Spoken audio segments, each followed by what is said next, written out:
Monitor dhe të Dhomës Amerikane që çdo vit ne organizojmë një konferencë me një temë të caktuar ekonomike.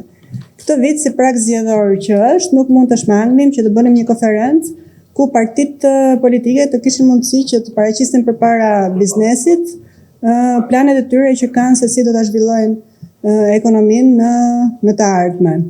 Struktura ishte menduar e tillë që Partia Socialiste dhe Partia Demokratike, si dy forcat politike më të mëdha në vend, do të kishin nga një hapësirë secila jo në njëjtën kohë, por njëra pas tjetrës, ku do të prezantonin planet e tyre, dhe në seancën e tjetër të tretë do të prezantonin partitë e vogla. Në fakt, në momentin e fundit, Partia Socialiste anulloi pjesëmarrjen në konferencë, duke thënë për shkak të angazhimeve të saj elektorale, pavarësisht se kishte konfirmuar që një muaj përpara. Megjithatë, ne vendosëm ta bënim konferencën sepse the show must go on dhe në fund të fundit është Partia Socialiste që po mbet mundësinë që të paraqes para bizneseve që janë bizneset më të mëdha në vend, shansin e saj për të paraqitur planet e saj për sistem fiskal apo për modelin e ri ekonomik në 4 vitet e ardhshme. Për të hapur konferencën, ftoj presidentin e Dhomës Amerikane, Grant Van Cleave. Greetings, and thank you, Ornella and the team at Monitor, for partnering with us in this event. As a premium business magazine, it's your job, like ours, is to create that kind of connection between the people and the economic situation in the country and the potential going forward. So it's not just that the show must go on, it's that the conversation needs to happen. We need to have interaction between business and politics and the direction of this country. And we, as the American Chamber, which represents somewhere between 20 and 25% of the economy, are a serious force in that, as well as obviously the connection to America. So we're grateful for those that came. We're grateful for those in media covering this. We're grateful for the audience who's listening in. These are important conversations to happen.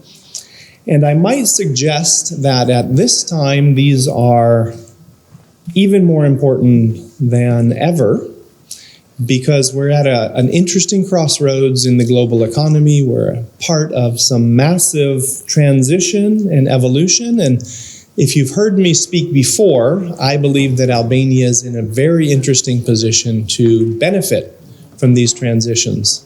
As far as relations with America, the ability to develop bilateral relations instead of just bloc-wide at a European Union level, especially as we're possibly entering the European Union as Albania, which, if you ask my opinion, I think happens regardless of the party. That is moving forward, and if we execute well, that might well happen. But I would like to see you enter the European Union with a level of dignity that comes from being confident in who you are, the values you represent as the Albanian people, and a strong set of relationships with those around you. There are other countries outside the European Union that you need strong relationships with. And number one among those is America. You're the most pro-American country in Europe. In the last election, you were the European country that in surveys was most interested in Trump winning instead of Harris by a significant margin compared to the average European country. As a result, as the Trump administration looks to develop relationships country by country, there's a chance that Albania can fare very well. As a result, or linked to that, as others have heard me say within the chamber, I am increasing my confidence in the importance of America in Albania's development. I'm also increasing my confidence that I speak to you, saying that you need to strengthen your relationships with America, as well as the fact that behind the scenes I've gotten involved in some consortiums, some potential joint ventures coming together which could be bringing billions in investment for critical infrastructure for Albania. And those kinds of factors, the geopolitical factors, and then just the simple fact that the world is discovering through tourism or through other things that Albania has an incredible collection of things to offer. We've gone beyond this idea that we're the bottom of the of the rung of the ladder, moving our way up, but we're moving up with the idea that we might actually jump forward, leapfrog into other levels in the European context. Prosperity from tourism, prosperity from resources, prosperity from geopolitical connection, a bridge between East and West, between North and South, beautiful place to live, a great lifestyle. All of these create the potential, mixed together with what I said, with both European and American, and as well, looking eastward towards Turkey, even the Middle East, you're at a position where serious prosperity could come. And that's something that all the parties can get excited about, but it should also cause a level of fear that any one of the parties could usher in a failure to achieve the potential that's in front of us. It's not we can pull out a magic trick and move up. It's we're heading a direction, and what if the policies we have hold us back? Which is why I say this is an important event. Economic discussions are part of this election landscape. We're not here, it's not a political event. We're not promoting one party or another. We're promoting discussion around an important topic. So with that, I thank you for joining. I look forward to the content.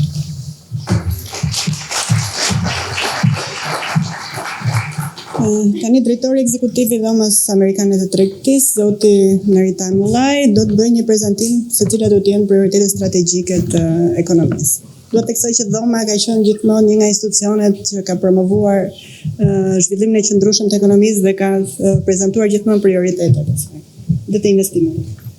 Okay. Përshëndetje të gjithëve, mirë se erdhët. Është vërtet kënaqësi dhe privilegj për mua që të prezantoj sot para antarëve të dhomës, por edhe para pjesëmarrësve, përfaqësuesve të partive politike, platformën ose prioritetet strategjike të cilat Dhoma Amerikane ka zhvilluar me shumë kujdes dhe që në vijim të asaj që tha Grant, Shqipëria sot është në një pozicion vërtet të rëndësishëm për të bërë një faktor I rëndësishëm për tërheqjen e investimeve të huaja amerikane veçanërisht, po edhe në përgjithësi të investimeve të huaja dhe kuptohet që për të arritur këtë gjë, për të pasur një ambient sa më të përshtatshëm të klimës së biznesit dhe të investimeve, kuptohet që ne do duhet të adresojmë shqetësimet që kanë bizneset tona. Dhe këtë gjë ne e kemi bërë ndoshta më mirë se kushdo tjetër, ashtu siç Grant e tha, kjo është organizata më e fuqishme, më e madhe e biznesit, që është gati mbi 20% e produktit të brendshëm brut të Shqipërisë, gati mbi 40.000 të punësuar, dhe organizata jon ka komitetet e ekspertëve më të mirë të biznesit, të cilët kanë punuar një material I cili është vërtet një set rekomandimesh shumë të rëndësishme reformatore për të arritur në atë qëllimin kryesor, zhvillimin dhe prosperitetin ekonomik të vendit tonë. Materiali është I ndarë në disa pilar, disa pika kryesore, janë 7 prej tyre. Unë do t'i kaloj shumë shpejt, besoj se do më mirë kuptoni që mos të zgjatem shumë, sepse më e rëndësishme është të dëgjojmë përfaqësuesit e partive politike. Gjithashtu, materiali I plot është në dispozicion I aksesueshëm në website-in e dhomës. Pilari I parë është forcimi I klimës investimeve dhe kornizës rregullatore. Pikërisht këtu do të kemi një nga prioritetet kryesore të dhomës, që ka të bëjë veçanërisht me angazhimin ton të kahershëm, po edhe tashmë do të jetë më fokus lidhur veçanërisht me kuadrin ligjor, përmirësimin e kuadrit ligjor të investimeve, për të pasur investime transparente, një klimë investimesh transparente, investime të sigurta dhe për të lehtësuar sa më shumë procedurat dhe proceset e të bërit të mundur të investimeve në Shqipëri. Në pilarin 2 kemi forcimin e masave antikorrupsion dhe rritjen e transparencës. Janë të gjitha të lidhura, kuptohet, ne I kemi mësuar shumë aspektit të antikorrupsionit, jo vetëm si një aspekt moral, po është mbi të gjitha për të bërë ekonomi dhe për të bërë biznes, ne duhet të luftojmë korrupsionin, është shumë I rëndësishëm. Dhe mbi të gjitha, ne duhet që nëpërmjet këtyre masave të bëhet e mundur që të rritet besimi te investitorët, të rritet besimi te publiku, të rritet besimi në institucionet të cilat jo vetëm hartojnë ligjet, po mbi të gjitha të masim zbatueshmërinë e këtyre ligjeve. Kjo është thëmbra e kilit, është shumë e rëndësishme. Dhe këtu ne me ekspertët tanë do të vazhdojmë bashkëpunimin me autoritetet për të përmirësuar këtë aspekt. Në pilarin 3 kemi gjithashtu një nga aspektet më të rëndësishme ku dhoma ka dhënë shumë kontribut dhe vazhdon të japi kontribut. Është gjithashtu një nga bazat e realizimit të kësaj reforme, sepse ne do t'i mësojmë shumë që të kemi një konsultim publik efektiv, që institucionet, autoritetet të bëhen të përgjegjshme për marrëdhënien me biznesin, që biznesi të dëgjohet dhe ky konsultim të jetë sa më efektiv. Ne do donim që të masim efektivitetit e këtij procesi dhe për këtë me grupet tona të punës do të vazhdojmë që të japim kontribut për një paketë sa më të plot rregullatore e cila ngre mekanizma të saktë për këtë gjë, përfshir edhe aktet në ligjore që është shumë e rëndësishme. Në pilarin 4 gjithashtu sistemi tatimor. Si para 3 vjetësh kur dhoma ka lançuar agjendën e investimeve, një nga shtyllat ka qenë një sistem tatimor modern. Kuptohet që me ndryshimet që kanë ndodhur me ligjin për tatimin mbi të ardhurat, ka filluar një tentativë për ta ndryshuar këtë ose për ta sistemuar këtë gjë, për ta rregulluar sistemin, për ta bërë më të qëndrueshëm, për të adresuar problemet kryesore që ka biznesi në aspektin e mos ndryshimit të shpesh të tarifave apo taksave, të mos ndryshimit të shpesh të çdo viti të paketës fiskale dhe që të kemi një situatë të qëndrueshme për bizneset dhe investitorët për të bërë të mundur planet e tyre. Në fakt, ne kemi bërë shumë rekomandime. Ka në thelb gjëra të cilat vërtet qëndrojnë akoma dhe duhen përmirësuar, siç është për shembull kategorizimi mbi bazën e xhiros. Por duhet të theksoj gjithashtu që arritëm kemi realizuar një arritje për të nxjerruar TVSH-n për shërbimet me Shtetet Bashkuara dhe Shqipërinë, dhe që është një nga arritjet që ka dashur shumë mund dhe shumë diskutim, shumë debat, shumë interakcion me Ministrinë e Financave veçanërisht, dhe është një shembull që realizojmë atë që të promovojmë dhe të nxisim biznesin dhe interakcionin dhe relatat e tregtare midis vendit tonë dhe një partneri shumë të madh strategjik siç është Shtetet Bashkuara të Amerikës. Pilari shtylla 5 ka të bëjë me forcimin e kapitalit njerëzor. Kjo kuptohet që është një nga shqetësimet, ose më mirë të them në 2 vjet e fundit, shqetësimi kryesor, I cili është realizuar nga anëtarët tanë në indeksin e biznesit që dhoma promovon çdo vit, që bën çdo vit.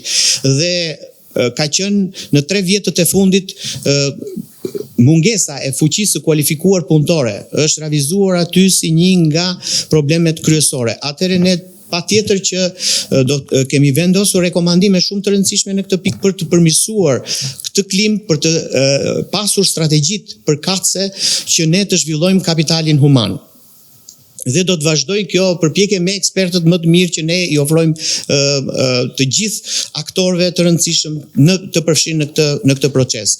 Në pikën 6, shtylla 6 dhe shtylla 7 janë 2 sektor shumë të rëndësishëm që dhoma I shef me shumë kujdes dhe që janë prioritar. Kuptohet të gjithë e dim se sa I rëndësishëm është zhvillimi I një turizmi të qëndrueshëm, por dhe i cili sjell të ardhura të mjaftueshme për Shqipërinë, është shumë e rëndësishme. Ne kemi një komitet tashmë prej 2 vjetësh, i cili po punon intensivisht për të dhënë rekomandimet e rëndësishme në këtë fushë. Jemi duke ndarë në 3-4 grupe sipas 9 sektorëve, të cilët do të dalin me një propozim shumë konkret për të afruar sa më shumë industrinë, qeverinë dhe të gjithë aktorët e rëndësishëm për të mundësuar jo vetëm promovimin dhe rritjen e vizitorëve, po mbi të gjitha dhe rritjen e të ardhurave dhe rritjen për të pasur një turizëm sa më të qëndrueshëm. Dhe pika e fundit, shtylla 7 ka të bëjë me healthcare-in, me shëndetësinë, ku dhoma gjithashtu së fundmi ka krijuar një komitet dedikuar me ekspertët më të mirë të biznesit për shëndetin. Unë do të theksoja 2 gjëra shumë të rëndësishme, pasi ne kemi përgatitur dhe një material të detajuar për këtë punë me komitetin, dhe ka të bëjë me pjesën e rimbursimeve, metodologjinë sa më transparente dhe të saktë të rimbursimeve, të çmimeve, dhe me atë që ne do të lëbojmë për rritjen e investimeve në shëndetësi. Të dyja këto janë shumë të rëndësishme për të arritur që jo vetëm që t'i ofrojmë publikut shqiptar një sistem shëndetësor sa më të mirë, por edhe të jetë një masë shumë e rëndësishme për zhvillimin ekonomik të Shqipërisë. Këto ishin pikat kryesore që ne donim të... Faleminderit Meritan për prezantimin dhe për dhënien amerikane, që është një institucion kaq i angazhuar në promovimin e një ekonomie të qëndrueshme. Në fakt, prezantimi që bëri Meritani ka shërbyer edhe si bazë për pyetjet që kemi përgatitur neve. Pyetjet përpara ftoi pjesëmarrësit, përfaqësues të Partisë Demokratike, Dorian Teliti, koordinatori i programit ekonomik të PD-s, Jorida Tabaku, deputeti e Komisionit të Ekonomisë, dhe zoti Florian Mima, ish zëvendës ministër i Financave. Mirë se na erdhët. Dua të theksoj që përsëritoj që pyetjet janë bërë në bazë të jo vetëm të programit të dhomës amerikane, po dhe të nevojave reale që ka ekonomia shqiptare. Pyetjet ishin të njëjta si për Partinë Socialiste, ashtu dhe për Partinë Demokratike. Partia Demokratike tani ka avantazhin që të jetë e para, ndërkohë ka dhe disa avantazhin që neve kemi shumë pyetje dhe kemi shumë pak kohë, kështu që do t'ju kërkoja që të ishesh sa më koncis me përgjigjet.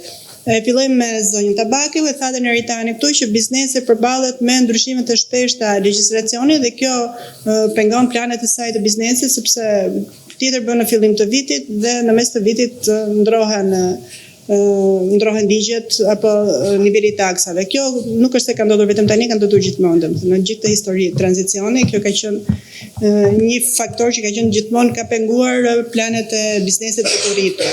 Atëherë, cilat janë planet juaj për të siguruar një mjedis të qëndrueshëm nga ana ligjore dhe fiskale? Faleminderit Ornela, së pari më lejoni të falenderoj dhomën amerikane tregtisë, jo vetëm për organizimin e këtij eventi, po njëkohësisht edhe për mendimet profesionale në vijim të çdo ligji që vjen në Parlamentin e Shqipërisë dhe për të qenë edhe një zë i fortë dhe i fuqishëm i biznesit. Ne kemi dëgjuar jo vetëm analizën që ju sillni, por njëkohësisht edhe raportet që ju prodhoni çdo vit, dhe kemi dëgjuar njëkohësisht dhe shqetësimet e biznesit, dhe besoj që ky është problemi kryesor që sot biznesi nuk dëgjohet.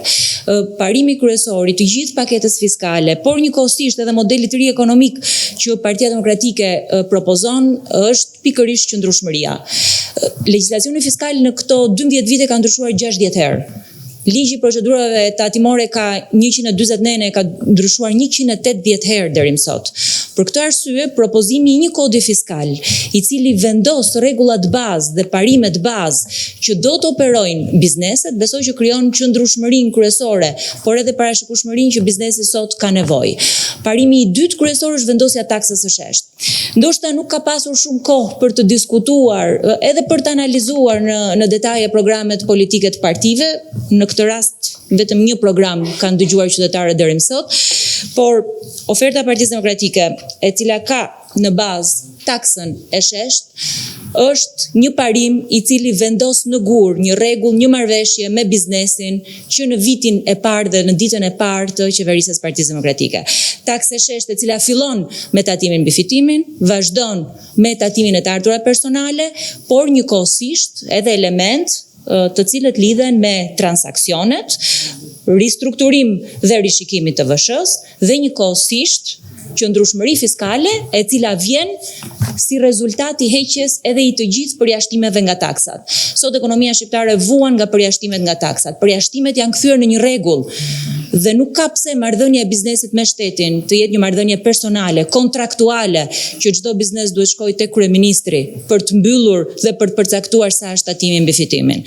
Kjo taksë shesht me kodin fiskal dhe me vendosjen e një sistemi të drejtë, i cili i jep vlerë çdo punës së çdo biznesi, janë parime në gur, të cilat Partia Demokratike i ka provuar që funksionojnë.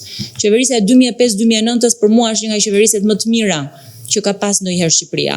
Është një qeverisje e cila me biznesin vendosi një marrëdhënie të re, duke ulur dhe informalitetin, sepse taksa e shesh sigurisht që ka edhe parim kryesor zgjerimin e bazës të tatim paguzve, por duke krijuar njëkohësisht edhe një marrëdhënie të shtetit me biznesin ku ka një derë të hapur për të dëgjuar.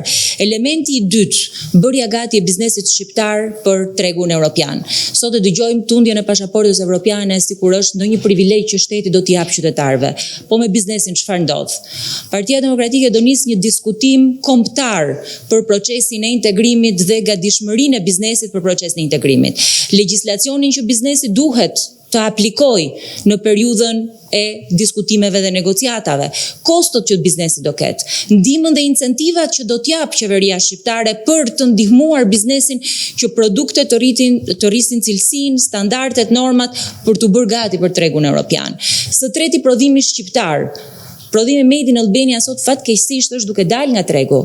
Bujqësia nga 20% e produktit brendshëm bruto po shkon 16%. I gjithë industria shqiptare sot praktikisht është në stagnacion dhe incentivat për produktet Made in Albania dhe për tregun jashtë tregut shqiptar, qoftë rajonal dhe atë evropian, është shtylla e tretë e programit të Partisë Demokratike. Elementi 4 lidhet me konkurrueshmërinë, që sot i mungon tregut shqiptar, sepse në pjesën më të madhe të sektorëve ne nuk kemi garë sot. Ne kemi një treg që praktikisht është i komanduar dhe rikthimi i garës në ekonomi besoj që do t'i vendosë bizneset shqiptare në pozita jo vetëm konkurruese me njëri tjetrin, por njëkohësisht për të rikthyer edhe ekonominë e tregut që sot fatkeqësisht mungon. Shtylla e 5 lidhet me konsultimet publike. Sot konsultimet publike janë tërësisht formale. Dhoma juaj përgatit analizat jashtëzakonisht serioze, profesionale që unë i lexoj për çdo ligj. Ligji i inspektimeve ishte rasti i pak muajve më parë. A u dëgjuan nga qeveria?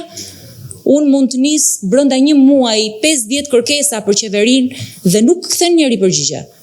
Kjo është sjellja edhe me biznesin.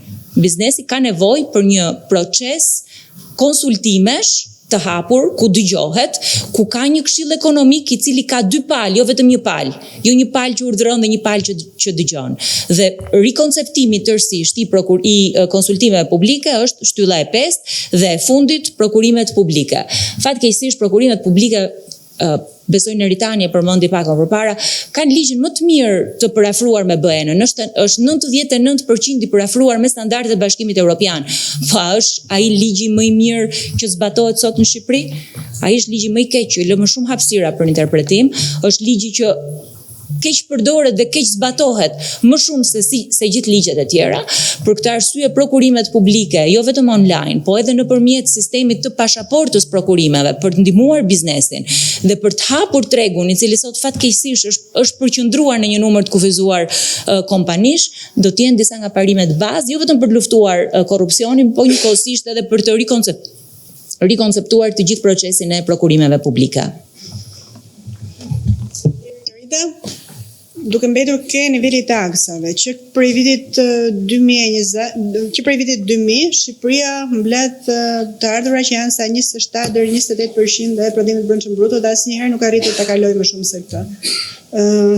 Dhe ky është niveli më i ulët jo vetëm në Europë, po edhe në rajon me përjashtim të Kosovës. Krahas saj, shqetësimet e tjera të biznesit janë, siç e përmendi dhe Jorida, monopolet apo mungesa e rregullave të lojës, ndërkohë që për mua niveli i ulët të imblesit të ardhurave është një pasqyrë e informalitetit të madh të ekonomisë, sidomos në tregun e punës që ne mbledhim pothuajse sa gjysma e rajonit. Si parashikoni që të zgjidhni këto probleme që janë shqetësuese për biznesin? Faleminderit Ronela për pyetjen dhe njëkohësisht përfitoj nga rasti për të falendëruar për këtë aktivitet i cili është domosdoshëm, sidomos në këtë periudhë ku diskutohen. Dhe duhet diskutuar pikpamjet mbi zhvillimin e ekonomisë shqiptare gjatë 4 viteve të ardhshme, por akoma edhe më shumë edhe më gjatë. Në vijim të asaj që tha dhe Jorida, filozofia jonë është e qartë dhe thjeshtë. Duam të zhvillojmë ekonominë. Ekonomia ka 3 aktorët. Ka individi dhe familjen, ka sipërmarrjen, por ka dhe shtetin. Nuk mund të marrim masa për të përmirësuar njërin aspekt, pa ndikuar dhe pa ndërhyrë për të përmirësuar dhe aspektet e tjera. Fatkeqësisht sot janë analizë telegrafike, të 3 këto komponent nuk ndodhen në momentin e tyre më të mirë, përkundrazi.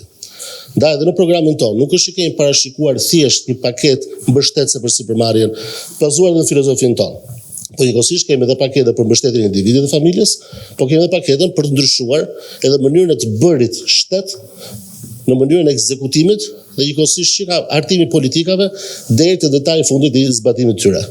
Më konkretisht, për sa i përket edhe pyetjes tuaja konkrete, për sa i përket nivelit të taksimit, neve jemi të filozofisë kemi qenë, jemi dhe do të jemi të paktën për 20-25 vjet të ardhshme me filozofinë e taksës uli dhe taksës shesht.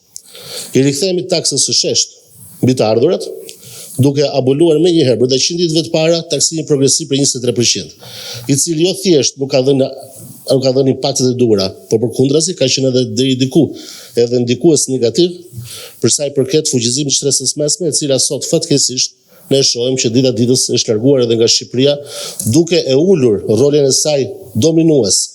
Donë si i vogël në numër, por ama nga ana cilësore duhet kishte rolin dominues për drejtimin e shoqërisë shqiptare dhe patjetër dhe ndikimin në ekonominë e saj. Në anën tjetër po ashtu, do të kemi ulje të tatimit fitimit, tatimi kapitalit, nga 15% në 10%, e cila do të bëjë të mundur që sipërmarrjet shqiptare, ato sipërmarrje që arrin të fitojnë, të kenë më shumë mundësi para për të reinvestuar ato në sipërmarrjet e tyre, pasi ne jemi të mendimit që parat në xhepin e sipërmarrjes shpenzohen me eficiencë shumë më të lartë se sa parat në xhepin e shtetit. Shteti shqiptar fatkeqësisht, edhe po të jemi në qeverisje, nuk do të ketë aftësinë dhe mundësinë që ka sipërmarrja shqiptare dhe huaj që operon në Shqipëri për ta menaxhuar lekun, për ta menaxhuar monedhën me eficiencë që ju e menaxhoni. Ndaj vendimarrja jonë ka qenë, është dhe do të jetë që deri në një ristrukturim të shtetit shqiptar, e cila nuk ndodh as brenda një mandati, po do duhen disa mandate, që do fuqizohen strukturat operative të shtetit shqiptar, që ka Ministri i Socialit dhe Varësisë e kështu me radhë, taksa të ulta do të jenë prioritet ynë. Parat duhet të mbeten në xhepin tuaj. Njëkohësisht, ju përfaqësoni këtu sot bizneset mëdha, po një pjesë për ju përfaqësoni bizneset vogla. Ai që ne kemi menduar është që bazuar edhe në ecurinë, sidomos edhe të 4 viteve të fundit, po sidomos edhe në ecurinë edhe në problematikat që erdhën që pasuan, edhe në periudhën e post-Covidit dhe post-Covidit, ai që ne kemi menduar për biznesin e vogël është diçka e qartë dhe thjeshtë. Çdo biznes me xhiro ditore deri në 500 euro, apo e thon ndryshe, çdo biznes me xhiro vjetore deri në 180.000 euro, apo 8 milion lekë treja, do të jetë i përjashtuar si nga TVSH-ja, ashtu edhe nga tatimi mbi fitimin e biznesit e vogël. Sot to kufi ekzistojnë në nivelin 100 milion lekëve, pra 100.000 eurove për sa i përket TVSH-s, do shkojnë në 180.000 euro, dhe ekziston kufi 140.000 euro për sa i përket tatimit mbi të ardhurat biznesit të vogël, do shkojnë ajo në nivelin 180.000 euro. Me vërtet ka pasur një diskurs dhe ka një debat të madh mbi këto përjashtime, mbi këto diskriminime pozitive, le të themi. A duhen dhënë apo s'duhen dhënë? Në realitetin që jemi në sot, në analizat që ne kemi konkluduar me ekspertët më të mirë vendasve tuaj, kemi arritur në përfundimin që peshorja anon në anën pozitive nëse ne marrim këtë rritje të kufirit, pra një rritje sasiore, le themi, të kufirit monetar të xhiros vjetore, për sa i përket përjashtimit si nga TVSH-ja, ashtu edhe nga tatimi të ardha për biznesin e vogël. Njëkohësisht, kemi pasur një debat gjatë 2 viteve të fundit, profesorët e lira, ata që juve kontraktoni ditë për ditë. Ju sipërmarrësit e mëdhenj, të cilët i kontraktoni si profesionistët e lirë, të cilët i keni kërkuar ata si ujë në shkëlqyer për t'ju ndihmuar në menaxhimin e punëve tuaja në biznesin tuaj. Ai debati I cili mori kohë dhe mori edhe energji të mëdha edhe politikës shqiptare, majtas dhe djathtas. Për sa I përket profesionistëve të lirë, qëndrimi ynë është vetëm një. Profesionist I lirë, I cili ka ndetur jo për vite, por ndoshta edhe për dekada, për të investuar për trurin, për të dhënë pikërisht atë konsulencë ndaj jush, për të dhënë atë shërbim ndaj jush, do të jetë I përjashtuar nga tatimi. Kjo, sepse e para ne besojmë fuqimisht që një ekonomi pa patur një tru të zhvilluar, një mendje të zhvilluar nuk ecë dot përpara, por njëkohësisht edhe për të shpërblyer ato mund shumë vjeçar të profesionistëve të lirë, të 10 mijëra profesionistëve të lirë, por njëkohësisht për t'ju ardhur edhe ju në ndihmë, pasi taksimi ulet për ta, përkthehet në fund ditës kosto më ulet edhe për ju. Për sa I përket një nga problematikave kryesore që ka sot ekonomia shqiptare, që janë banesat, çmimet e sektorit ndërtimit. Ajo që neve kemi parashikuar është ulja nga 15% në 2% të taksës së transferimit pronës. Është një fenomen të cilin e kemi hasur dhe gjatë këtyre 12 viteve të qeverisë së Partisë Socialiste. Ju e keni vënë re që çdo 2-3 vite bëhen to 6 muaj, 8 muaj apo 10 muaj, do thonë za ulje ligjet veçanta të posaçme, duke çuar atë në masën 3 apo 2%. Jo, qëndrimi ynë do të jetë I përhershëm. Çdo transakcion imobiliar në Republikën e Shqipërisë do taksohet vetëm në 2% të vlerës së pronës. As më pak dhe as më shumë. Ju e keni parë që ka dhe debat për gjatë vitit 2024 dhe të muajit të parë të vitit 2025, mbi një ligj të ri që duhet të vinte për të ulur në masën 3 apo 5% të tatimit për një periudhë disa mujore, pikërisht për tatimin e transferimit pronës. Dhe siç e keni parë, kjo ka reduktuar, ka sjellë vetëm diçka, bllokim të tregut imobiliar në transaksione, ndërkohë që qëllimi ynë është tregu të jetë I lirë për të zhvilluar transaksionet e veta, por njëkohësisht taksimi do të jetë I ulët për të mos shuar tregun drejt evazionit. Masa 15%, ne jemi të gjithë të ndërgjegjshëm që një gjë është vlera reale e transaksionit dhe një gjë është vlera kontabilizuar në letra apo te noteria e transaksioneve. Duke vendosur nivelin 2%, ne praktikisht nuk mund të themi që eliminohet tërësisht, por e reduktojmë në nivelet më minimale të mundshme historike, pikërisht problematikën e informalitetit në transaksionet imobiliare. Njëkohësisht, për sa I përket biznesit vogël, dua të them diçka që ndonë se neve jemi të filozofisë taksës ulët, po biznesi I vogël, edhe biznesit e mëdha, por sidomos biznesi I vogël, nuk është që vuan më tepër taksat qendrore se sa ato taksat lokale apo tarifat lokale. Kështu që qëndrimi ynë është që pavarësisht se çfarë mendojnë 61 këshillat vendor të qeverisë vendore. Dhe që mund të kanë të drejtën e tyre për sa I përket taksave, ato kufirin plus 10 deri minus 30, po sidomos për sa I përket tarifave të cilat kanë dalë tashmë jashtë kontrollit, duke u kthyer në I barë tepër të rënd, si për biznesin e vogël, pashtu deri diku edhe për biznesin e mesëm apo të madh, vendimarrja jonë është I qartë dhe e thjeshtë. Nëse ne vinim drejtin punëve, nëse do marrim besimin e qytetarëve shqiptar, do të vendosim një kufi 1% për në bazë të xhiros si tavan maksimal të taksave dhe tarifave vendore. Nuk mund të paguhet absolutisht asnjë që ndar më tepër. Dhe në fundit fare do të jemi kurajos. Po. Do të jemi kurajos, do të vendosim kartën e konsumatorit fillimisht, që është rimbursimi I shportës të madrave bazë të konsumit për shtresat e popullatës Shqipërisë që kanë të ardhura deri në 500.000 lekë të vjetra për frym. Por ama qëllimi ynë final nuk është të ndalemi këtu. Qëllimi ynë final, që nuk do e bëjmë dot brenda qytetit para, që nuk do jetë iniciativë e paketës tonë parë fiskale të nëntorit të vitit 2025, po qëllimi është që brenda mandatit të kemi një ulje të masës së TVSH-s, e cila duhet të vijë pikërisht si pasojë, si rrjedhoj e përmirësimit gjatë atyre 2-3 viteve të para të sistemit ekonomik, financiar, po sidomos të shëndetit të sipërmarrjes, pasi një sipërmarrje shëndetshme është një sipërmarrje që është më tepër e aftë, më pas për të mbushur arkën e shtetit, e cila më pas I duhen parat për të dhënë madhra dhe shërbimet, sidomos të sektorëve prioritar, arsim, shëndetësi, infrastrukturë, bujqësi e kështu me radhë, për të ardhur në ndihmë ekonomisë shqiptare. Duhet të jemi kurajos, dhe programi ynë është kurajos, por mbi të gjitha është I bëshëm dhe I kostuar, me qindarka nga hapi I parë deri në hapin e fundit. Faleminderit. Këto janë pikat kryesore, shumë masat më të shme ka, që mund të detajojmë vijim. Faleminderit Dorian. Po. Vetëm një ndërhyrje të vogël, faleminderit gjithëve. Ornela nuk është turp të mbledhës 27-28% të GDP-s. Ai shteti mik, ja I madh. që ne i referohemi shpesh mbledh 26-27%. Mençuria e politikanëve është që mbi këtë të shtojnë vetëm deficitin buxhetor dhe financojnë shpenzime publike në rangun e 30-31%, jo më shumë. Të mos bëjnë premtime ekstravagante, të cilat kushtojnë 36%. Dhe përmbushin 36% që i turrin biznesit dhe i turrin masës qytetarëve, që ta çojnë patjetër do mbledhin 34-35. Nuk ndodh kështu. Pra ne jemi të përgjegjshëm për sa më sipër. Lidhur me qëndrueshmërinë, e tha shumë mirë Jorida. Synimi jonë është që të arrijmë të japim një kod fiskal dhe një paket 4 vjeçare fiskale që të mos ndryshojë, të mos ketë më punë parlamenti në këto 4 vjet për të marrë me ndryshimin e rregullave. 4 vjet do të jenë të gjitha në shërbimin tuaj. Do të bëj përjashtim vetëm një rast, nëse do të ketë ndryshime që janë pozitive për biznesin, për tatim paguesin, atëherë mund të bëhet edhe jashtë periudhës mandatore 4 vjeçare. Me që e mora fjalën sa nuk flas shumë, në radhë parë komplimenta për cilësinë e materialeve që prodhoni. Më besoni, unë kam nga thinjat që kam të drejta kthej kokën pas dhe të kujtoj fillimet e viteve 90, kur vetëm 5-6 veta që punonin me FMN, me Bankën Botërore, dinin kuptimin e 5-6 termave, as fjalor nuk ishin. Pra, ajo pjesë e administratës që kishte këto lloj kontaktesh, vërtet eci shumë lart. Sot, me kënaqësi vërej që cilësia ka kalu në anën tuaj. Komplimenta. E dyta, prap nga thinjat që kam, nuk më ka bërë vaki kurrë që një forcë politike mos dërgoj përfaqësuesit e saj.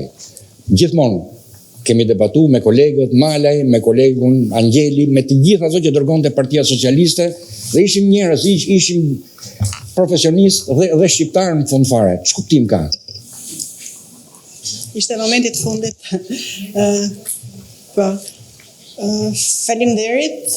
Tani le të flasim për investimet e huaja dhe të brendshme. Shqipërisë në fakt nuk është se i kanë munduar investimet në shifra, por ato që kanë munduar janë investimet e mira cilësore. Domethënë unë them për shembull në vitin 2024, 24% e investimeve ishin deri të pasurive të paluajshme që realisht nuk janë investime. Ndërkohë që Departamenti Amerikan i Shtetit shumë shpesh e ka vënë theksin se investitorët nuk vinë për shkak të ndryshimeve të shpeshta ligjore, korrupsionit të lartë apo probleme që kanë në prokurimet publike. Domethënë, cili është plani juaj për të tërhequr investime, ato që quhen greenfield, investime reale që japin vlerë të shtuar ekonomisë dhe që hapin vende të reja pune?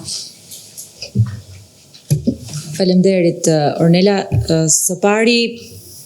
Së pari besoj që ne duhet t'i japim prioritet produktit Made in Albania dhe të sigurohemi që biznesi shqiptar është i mbrojtur me këto masa që ne prezantuam sot këtu. Dhe së dyti sigurisht investimet e huaja.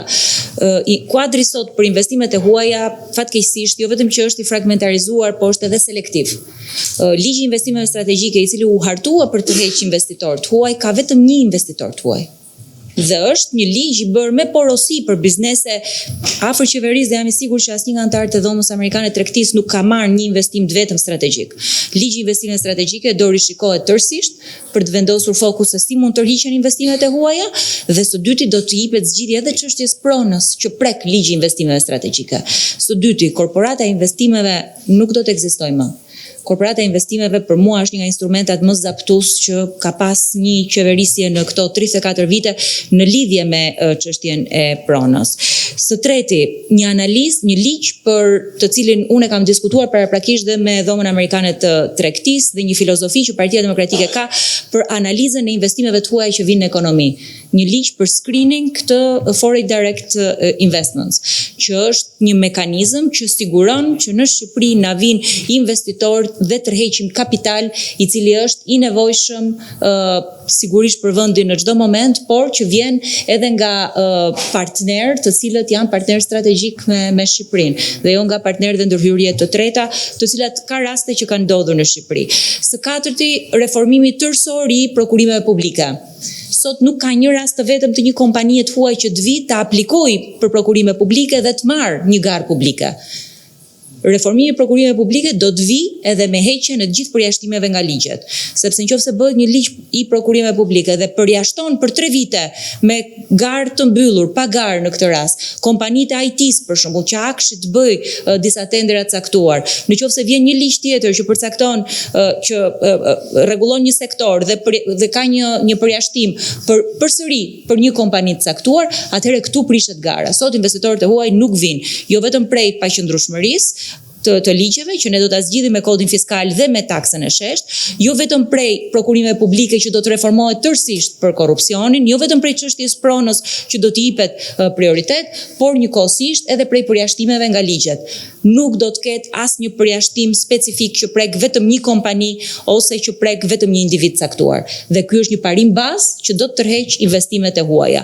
Sigurisht dhe ndryshimi i modelit ekonomik, të ardhurat që vinë sot në investimet huaja nga real estate, që kanë edhe burime që në gjykimin ton janë burime të dyshimta të pasurisë, duke ngritur instrumenta apo njëkohësisht dhe institucione që do të bëjnë kontrollin e të gjithë paras dhe fluksit paras që do të hy në ekonomi. Reformimi që do të vi jo vetëm për sektorin e ndërtimit, që sot është bërë porta kryesore hyrëse për flukset informale, po njëkohësisht edhe për sektor të tjerë, duke vendosur prioritet për tërheqjen e investimeve, sigurisht duke bërë mbasi bëjmë dhe analizën e tyre. Këto janë 4 shtylla kryesore që lidhen dhe me korrupsionin dhe me pronën, po njëkohësisht dhe me investimet e huaja. Në vijim të fjalës të zonës Tabako, investimet e huaja do vinë në Shqipëri dhe duan të vinë në Shqipëri kur gjen një ambient më të mirë se ky që është. Investitorët janë shumë pragmatistë, dhe është normale. Dhe bëjnë zgjedhjen e tyre në një treg i cili ofron shumë mundësi. Tregu nuk është më kombëtar, është ndërkombëtar. Ai ka mundësi zgjedhje shumë vende ballkane dhe vende të Evropës.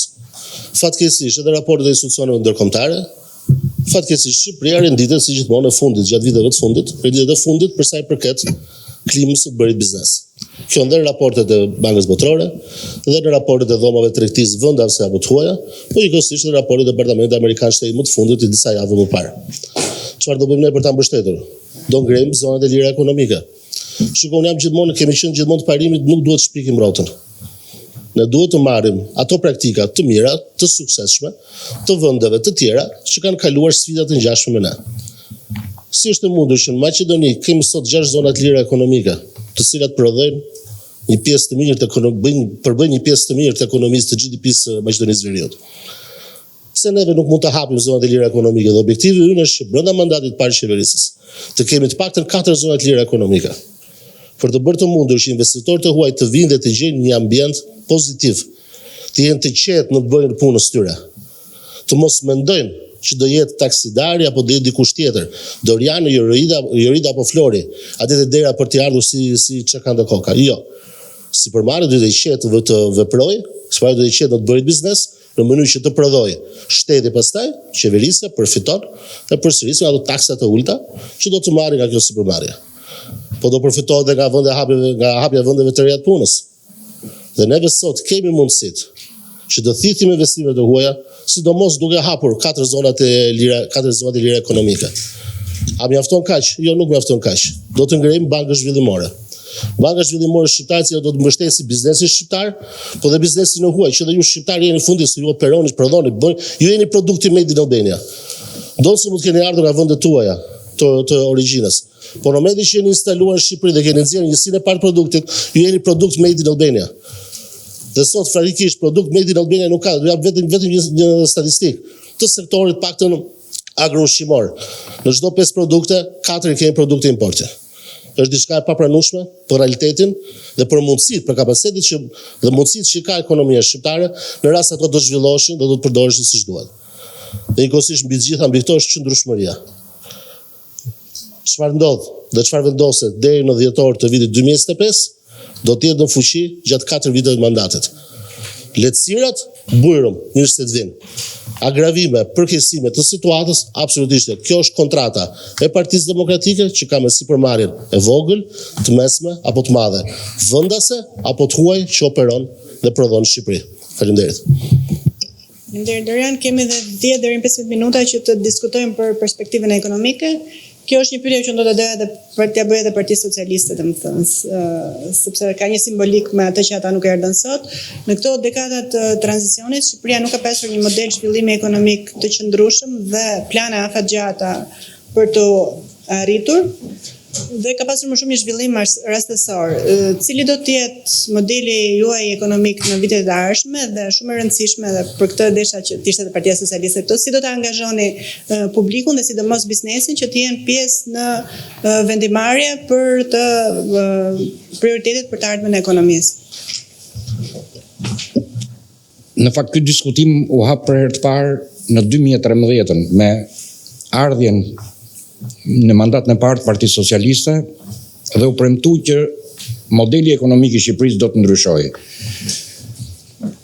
Në fakt, modeli ekonomik shqiptar sui generis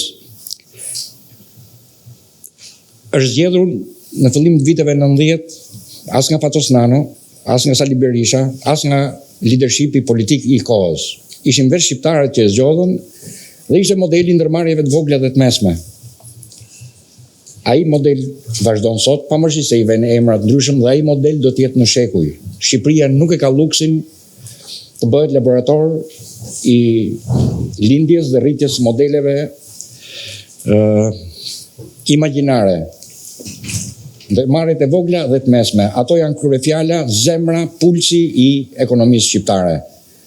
Dhe punësojnë mbi 90% të fuqisë shqiptar, të punës, krahut lirë të punës shqiptar, por kontribuojnë në buxhetin e shtetit me një shumë fare simbolike e rangut të 1 deri në 2%. Dhe kështu do vazhdojë të jetë.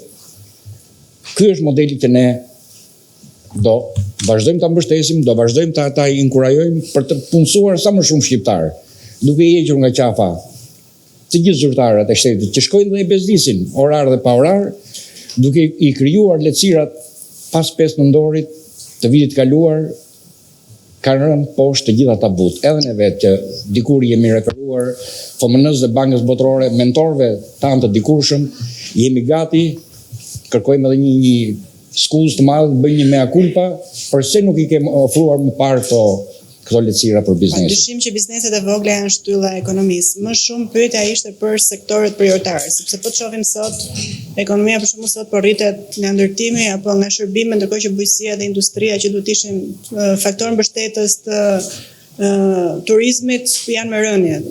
Pyetja është në këtë ide.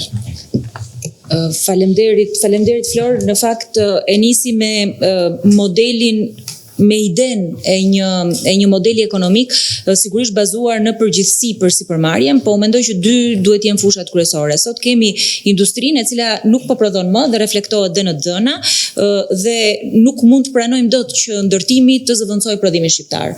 Dhe fokusi tek prodhimi Made in Albania, fokusi tek prodhimi shqiptar, duke pas parasysh jo vetëm mbështetjen e sipërmarrjes për të investuar në teknologji dhe për të përfunduar ciklin e prodhimit, që të paktën ke ndërmarrjet fason sot është në vështirësi të jashtëzakonshme dhe janë duke dalë nga tregu, jo vetëm prej vlerësimit të euros, po njëkohësisht edhe prej ndërprerjes së kontratave, sepse Shqipëria konkuron sot me Italinë me këto produkte me taksa më të larta, ka taksa po njësoj si Kina për gjitha këto produkte që nxjerr tregun italian për shkakun, meqense është shembulli kryesor, dhe fokusi tek nxitja e prodhimit, jo vetëm nëpërmjet skemave incentivuese, por njëkohësisht edhe nëpërmjet mbështetjes së investimit në teknologji, që lidhet edhe me sektorin e dytë që ne duam të mbështesim, teknologjinë e informacionit dhe përfundimi i ciklit, sepse me të drejtë ju thanë që turizmi i vendosur si prioritet, unë e pash prioritet dhe tek ju, po për mua kjo duhet shoqëruar dhe me mbështetjen e bujqësisë, reformimi i taksës në sektorin e bujqësisë, përfundimi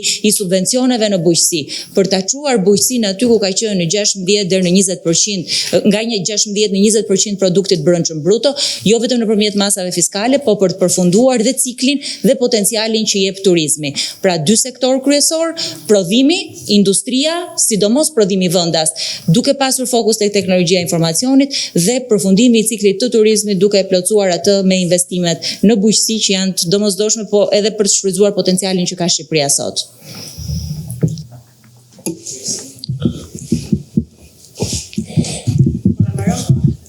Shumë shkurtimisht. Ne nuk besojmë që Shqipëria është e aftë të ketë industri të rëndë, ama industri të lehtë dhe të mesme, po.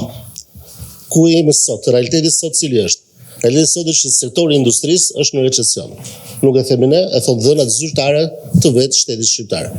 Dhe kjo nuk ka ndodhur vetëm 3 mujorën e fundit, por ka ndodhur gjatë 2 viteve të fundit. Pra tregon një krizë e cila ka përfshirë të sektor. Kapacitetet janë të mëdha dhe neve duhet të rikthejmë vëmendjen te prodhimi, pra kur flasim Made in Albania, çdo produkt, çdo njësi prodhimi shqiptar. Dhe këtu patjetër që përfshihet industria. E përsëris jo industria e rëndë, po të paktën industri të lehtë dhe të mesme duhet ta kemi. Dhe njëkohësisht kemi pasur një problematikë në këtë sektor, e cila ka ardhur me shfuqizimin e euros. Ne e dim shumë mirë, sidomos dhe ju investitorë, të cilët jeni prodhues, eksportues, jeni përballur gjatë këtyre 2 viteve të fundit me një shfuqizim të euros, i cili ka sjell shpeshherë raste dhe humbje të kjo. Jo thjesht ulje të fitimit, por kanë ngrënë fitimin, kanë ngrënë dhe pastaj rezursat e kursimet tuaja apo fitimet tuaja të viteve të kaluara. Kështu që ajo që neve propozojmë është pikërisht ngritja e një bordi, e një komisioni shtetëror, ne i quajmë bord, i cili të bëj pikërisht atë jo barazimin, po çdo që tjetë të bëj një rimbursim deri diku të dëmit të shkaktuar që vjen nga ndryshimi i pa kontrolluar apo i pa justifikuar me curinë e tregut, me curinë e ekonomisë të kurseve të këmbimit. Dhe bënyrë ai fenomen që ndodhi gjatë këtyre 2 viteve të fundit, të mos përsëritet më në të ardhmen, por ama të kemi marrë masa të qarta dhe konkrete për të ardhur në ndihmë sipërmarrjes shqiptare. Njëkohësisht bujësia, patjetër që po, dhe bie shumë dakord, bujësia shqiptare duhet të lulëzojë. Por realiteti që kemi edhe vetë terrenin ton, por fatkeqësisht përsëris në çdo 5 produkte 4 i kemi importi. Ta them kështu në mënyrë ndoshta edhe më thjeshtë. Ne jemi sos shqiptar, pra jemi konsumatorë në Shqipëri, dhe ju tuaj që jeni konsumatorë në Shqipëri, pim qumshin nga Serbia, konsumojmë patate nga Kosova, mollë nga Maqedonia e Veriut dhe djathë nga Greqia. E papranueshme.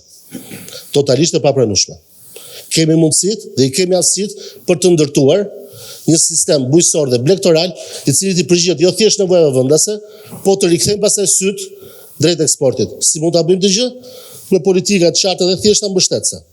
Mos jemi më deri më sot vendi i fundit në rajon për sa i përket subvencionimeve të fermerit dhe të blegtorit shqiptar, dhe njëkohësisht duke filluar që nga abolimi dhe zhdukja menjëhershme asaj skemës vrastare të diferencimit të TVSH-s në hyrje ndalje, e cila ka vrarë praktikisht fermerin shqiptar.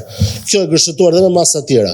Patjetër duke hapur rrugën edhe fondeve të tipale, pra fondeve të Bashkimit Evropian, ju asiguroj që mund t'i hapim një dritë jeshile dhe që brenda 4 viteve të fara ta kthejmë bujësinë shqiptare në nivelet që duhen. Dhe njëkohësisht e fundit, e cila është tejet e rëndësishme, është bashkëpunimi i të gjithë aktorëve. Neve jemi një aktor politik, sot jemi në opozitë, aspirojmë të jemi në mazhorancë. Këtë nuk e vendosim ne, vendosin qytetarët. Pra në momentin që do të jemi në mazhorancë, punët nuk kryen të vetëm. Punët kryen bashkarisht. Dhe ajo që është më e rëndësishme është të ulurit në tavolinë. Të ulurit në tavolinë për diskutuar mbi çfarë propozoni ju dhe çfarë mundësish ka struktura shtetërore për të ardhur atë që quhet mesi i artë për të marrë vendimarrjet e duhura, vendimarrjet e njëanshme, që fatkeqësisht kanë karakterizuar, dhe nuk është për politikë, por është realitet. Politikët shqiptare gjatë 12 viteve të fundit kanë dhënë rezultatin e deri tanishëm. Një ekonomi që nuk ecë përpara, një ekonomi që nuk zhvillohet dhe një shtet, një vend i cili fatkeqësisht shpopullohet. Faleminderit. Okej.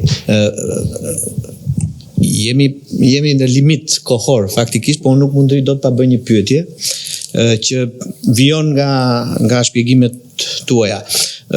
Ne dim sot që kemi një ekonomi të bazuar te ndërmarrjet e vogla dhe të mesme, gati 95% e tyre është ndërmarrjet e vogla dhe të mesme, të cilat praktikisht sot me skemën e nivelit nën 14 milion, pothuajse është e përjashtuar nga taksat. Tani ju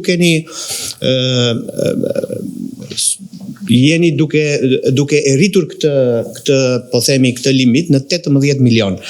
Pra, do të shohim se si do të po përfundon kjo në një 3% që do të paguaj taksa.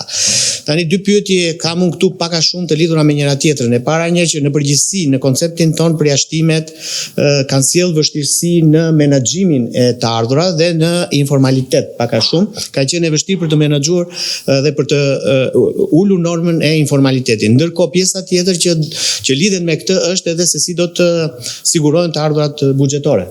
Po do doja një përgjigje ndoshta sa më të shkurtër mundësisht. Tani kjo pyetja na kthen fillim fare ne, po un po përpiqem shkurtimisht. E para, nuk ka ardhur asnjëherë problemi nga biznesi i vogël, nga përjashtimi i biznesit vogël. Përjashtimet fiskale që vijnë nga sektorët veçantë të ekonomisë, që krijojnë përjashtim nga rregulli në përgjithësi tek bizneset të një niveli më të madh, aty ka qenë problemi. Biznesi i vogël ka nevojë për një rregullim dhe ne jemi të parimit të vetë rregullimit, edhe të vetë deklarimit, sepse biznesi i vogël është një nga tatim paguesit më korrekt, nëse ato janë brenda sistemit, e para, dhe e dyta, heqja e të gjithë përjashtimeve në sektor të veçantë të ekonomisë, unë besoj që do të krijojë një barazi në secilën prej kategorive. Biznesi i vogël nuk është problemi kryesor i ekonomisë. Ato me të vërtet mund të jenë 95%, po ju e dini se sa gjenerojnë ato në pikpamjen të ardhurave. Pjesa më e madhe të ardhurave vjen nga një kategori tjetër biznesesh, të cilët përsëri do të kenë një sistem të drejtë, sepse kategoria tjetër e bizneseve sot ka një sistem të padrejtë. Kjo është një çështje besimi, një çështje besimi në ekonomi, një çështje besimi ndërmjet politikës dhe biznesit. Ndryshimi i sistemit të sotëm, që është një sistem i padrejtë, unë besoj që është fryma kryesore dhe sistemi i padrejtë nuk lidhet fare me biznesin e vogël.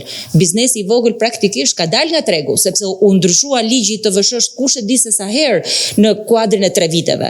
Ne kemi nevojë që ta rregullojmë atë dhe të krijojmë një marrëveshje edhe me këtë lloj biznesi. Dua ta përfundoj duke thënë vetëm 2 element.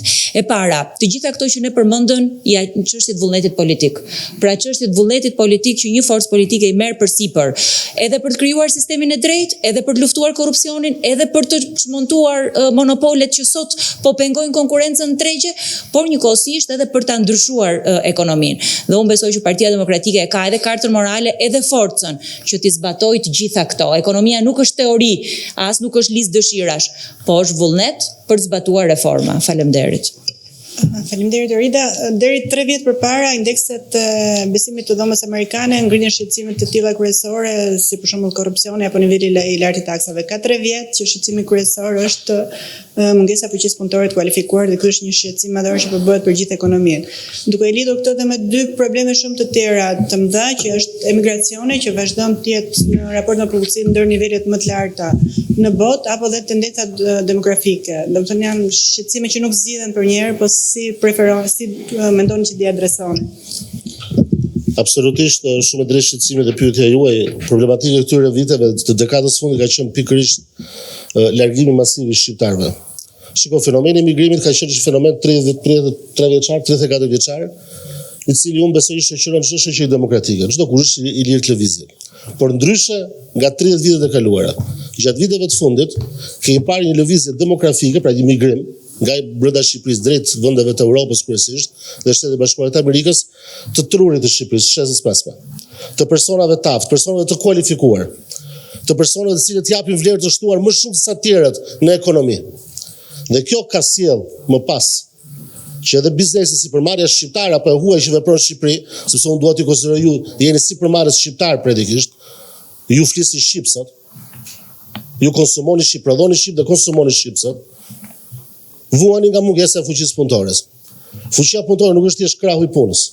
Fuqia punëtore është dhe fuqia intelektuale, e cila fatkeqësisht atyre viteve po shteron në Shqipëri.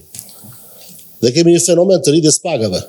Patjetër çdo kush do, sidomos politika do që pagat rriten nga sektori privat. Por ama do që do të rriten kur rritet produktiviteti i punojësit. Që produktiviteti i punojësit prodhon më shumë, meriton të shpërblet më tepër. Ndërkohë që ne dimë shumë që rritja e pagave nuk ka ardhur si presion i rritjes produktivitetit, por ka ardhur si presion i mungesës fuqisë punëtore.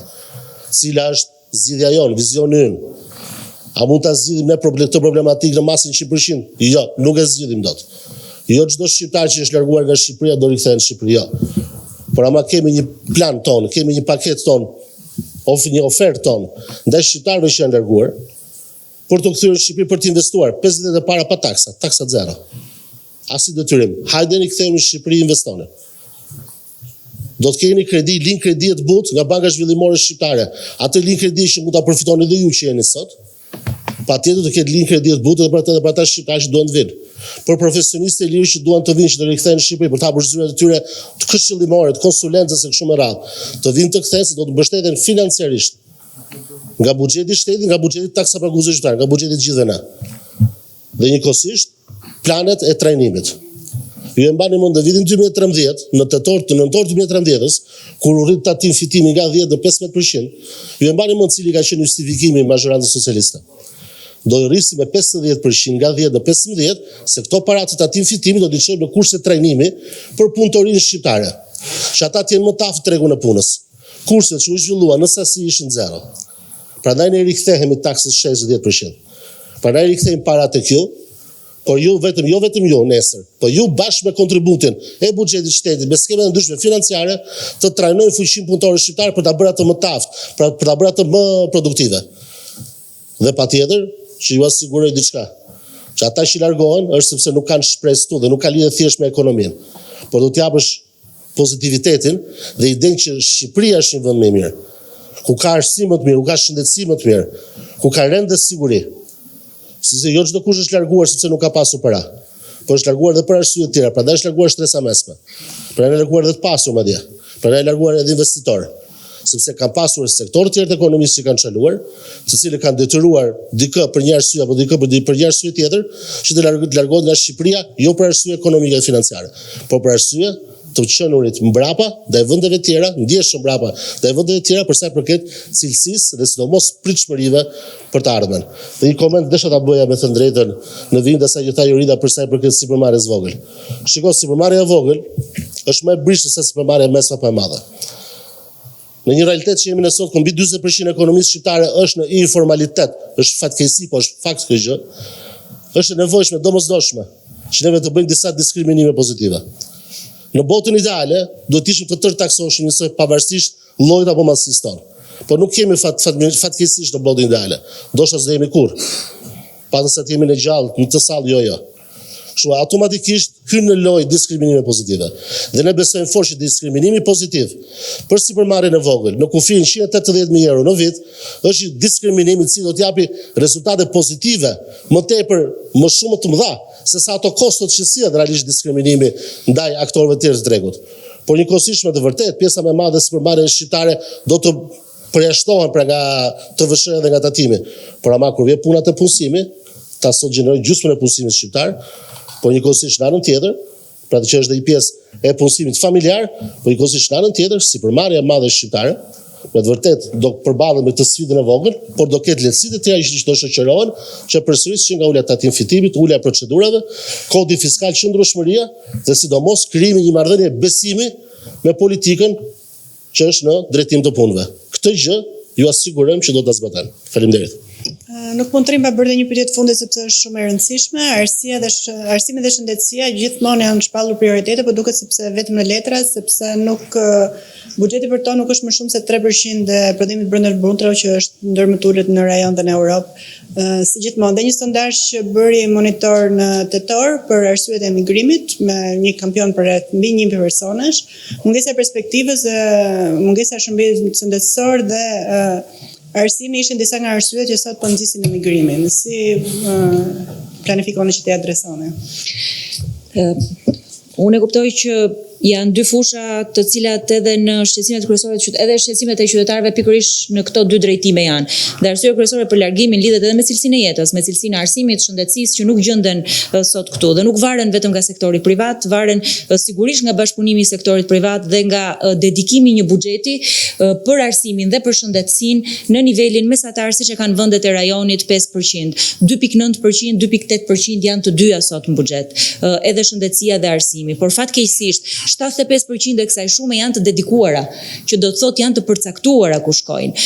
Shëndetësia ka nevojë për një reformim total të sistemit, reformim të sistemit të rimbursimeve, ka nevojë për një meritokraci në të dy sektorët si shëndetësi dhe arsim në prurjet në sistem, që fatkeqësisht janë dy sisteme tërësisht të politizuara. Partia Demokratike beson tek njerëzit, beson edhe tek individët dhe neve duhet krijojmë sisteme si në shëndetësi, si në arsim totalisht të shkëputura nga politika, përveç sigurisht financimit buxhetor dhe nga ana tjetër digitalizimi plot i shërbimeve shëndetësore dhe për smundjet e veçanta kritike ka nevojë për investime që sot i mungojnë Shqipërisë. Arsimi ka nevojë për një rikonceptim total, duke nisur nga arsimi profesional dhe krijimi modeli dual që është praktikuar vetëm në 1 ose në 2 shkolla dhe reformimi dhe lidhja me tregun e punës. Shqetësimi kryesor që kanë sot familjet shqiptare nuk është vetëm cilësia e arsimit që vjen nga buxheti, por është reformimi total i arsimit duke pas parasysh edhe sigurinë, cilësinë e kurikulave dhe cilësinë e atyre që ofrohen nesër në tregun e punës. Arsimi është totalisht i shkëputur sot nga tregu i punës. Nuk vjen vetëm nga dedikimi në buxhet, po vjen edhe nga reforma totale në të 2 sektorët. U përpoqja që ta përmbledh shkurt duke shpresuar që të kemi mundësi edhe për një mesazh të fundit 30 sekonda. Faleminderit. Qofse do të thosh një mesazh të fundit më shumë shkurt. Jo, për sa i përket pyetjes së fundit, shumë shkurtimisht, sistemi i arsimit sot është në nivele dhe vërtet skandaloze. Mjafton të referohemi raportit PISA-s. I dal disa muaj më parë dhe kuptohet mjaft qartë se cili është praktikisht burimi me të cilin ju do furnizoni në të ardhmen me fuqi punëtore, e cila do shpeshherë do detyroj të merrni furnizoni dhe nga jashtë fuqi punëtore me kosto shumë më të lartë, duke filluar nga kostot e alokimit të fuqisë punëtore nga jashtë. E përsërisim edhe një herë, qëndrimi jonë është i qartë dhe i thjeshtë. Nuk zgjidhen punët dhe nuk zgjidhen problematikat e shoqërisë duke zgjidhur problematikën e një individi apo të një grupi shoqëror, po duke e parë ekonominë në tërësi. Dhe ekonomia ka 3 komponentët: individin, familjen, sipërmarrjen dhe shtetin. Në rast se neve marrim politikat për ndihmuar individin dhe familjen me politikat tona të paketën tonë të dhimshurisë. Do të thuaj që ka minimumi etike kështu me radhë. Nëse ne ndërmarrim politikat tona për të mbështetur sipërmarrjen me uljen e taksave, vendosjen e sistemit drejt fiskale kështu me radhë, sigurinë juridike. Në rast se neve nuk rikthehemi parimeve të mirë menaxhimit të politikave shtetërore të shtetit, mirë menaxhimit të prokurimeve publike, duke rivendosur garën në prokurime publike, garë e cila u hoq me ligj në prill të vitit 2014, nëse ne nuk rikthehemi këtyre parimeve, do mjaftonte vetëm një hallkë vetme këtij zinxhiri për të ndikuar negativisht në të gjithë tjerët. Prandaj programi ynë është i qartë dhe i thjeshtë. I shikon të 3 komponentë, si individualisht, po ashtu dhe bashkëpunim me njëri tjetrin për të dhënë një surplus në ekonominë shqiptare dhe për ta zhvilluar atë hap pas hapi, duke krijuar mundësi dhe shanse të barabarta për të gjithë. Pastaj fitoft dhe gjithmonë do fitoj më shumë ai që është më i aftë dhe më i zot. Ama tjetë në dorën tuaj si sipërmarrës, apo tjetë në dorën e qytetarit si i punësuar, suksesi i tij. Jo tjetë në dorën e Dorianit, Ornelës apo Leritanit. Ju falenderoj që ishit pjesë e këtij paneli dhe që të datë vizionin tuaj lidhur me të ardhmen e ekonomisë. Faleminderit.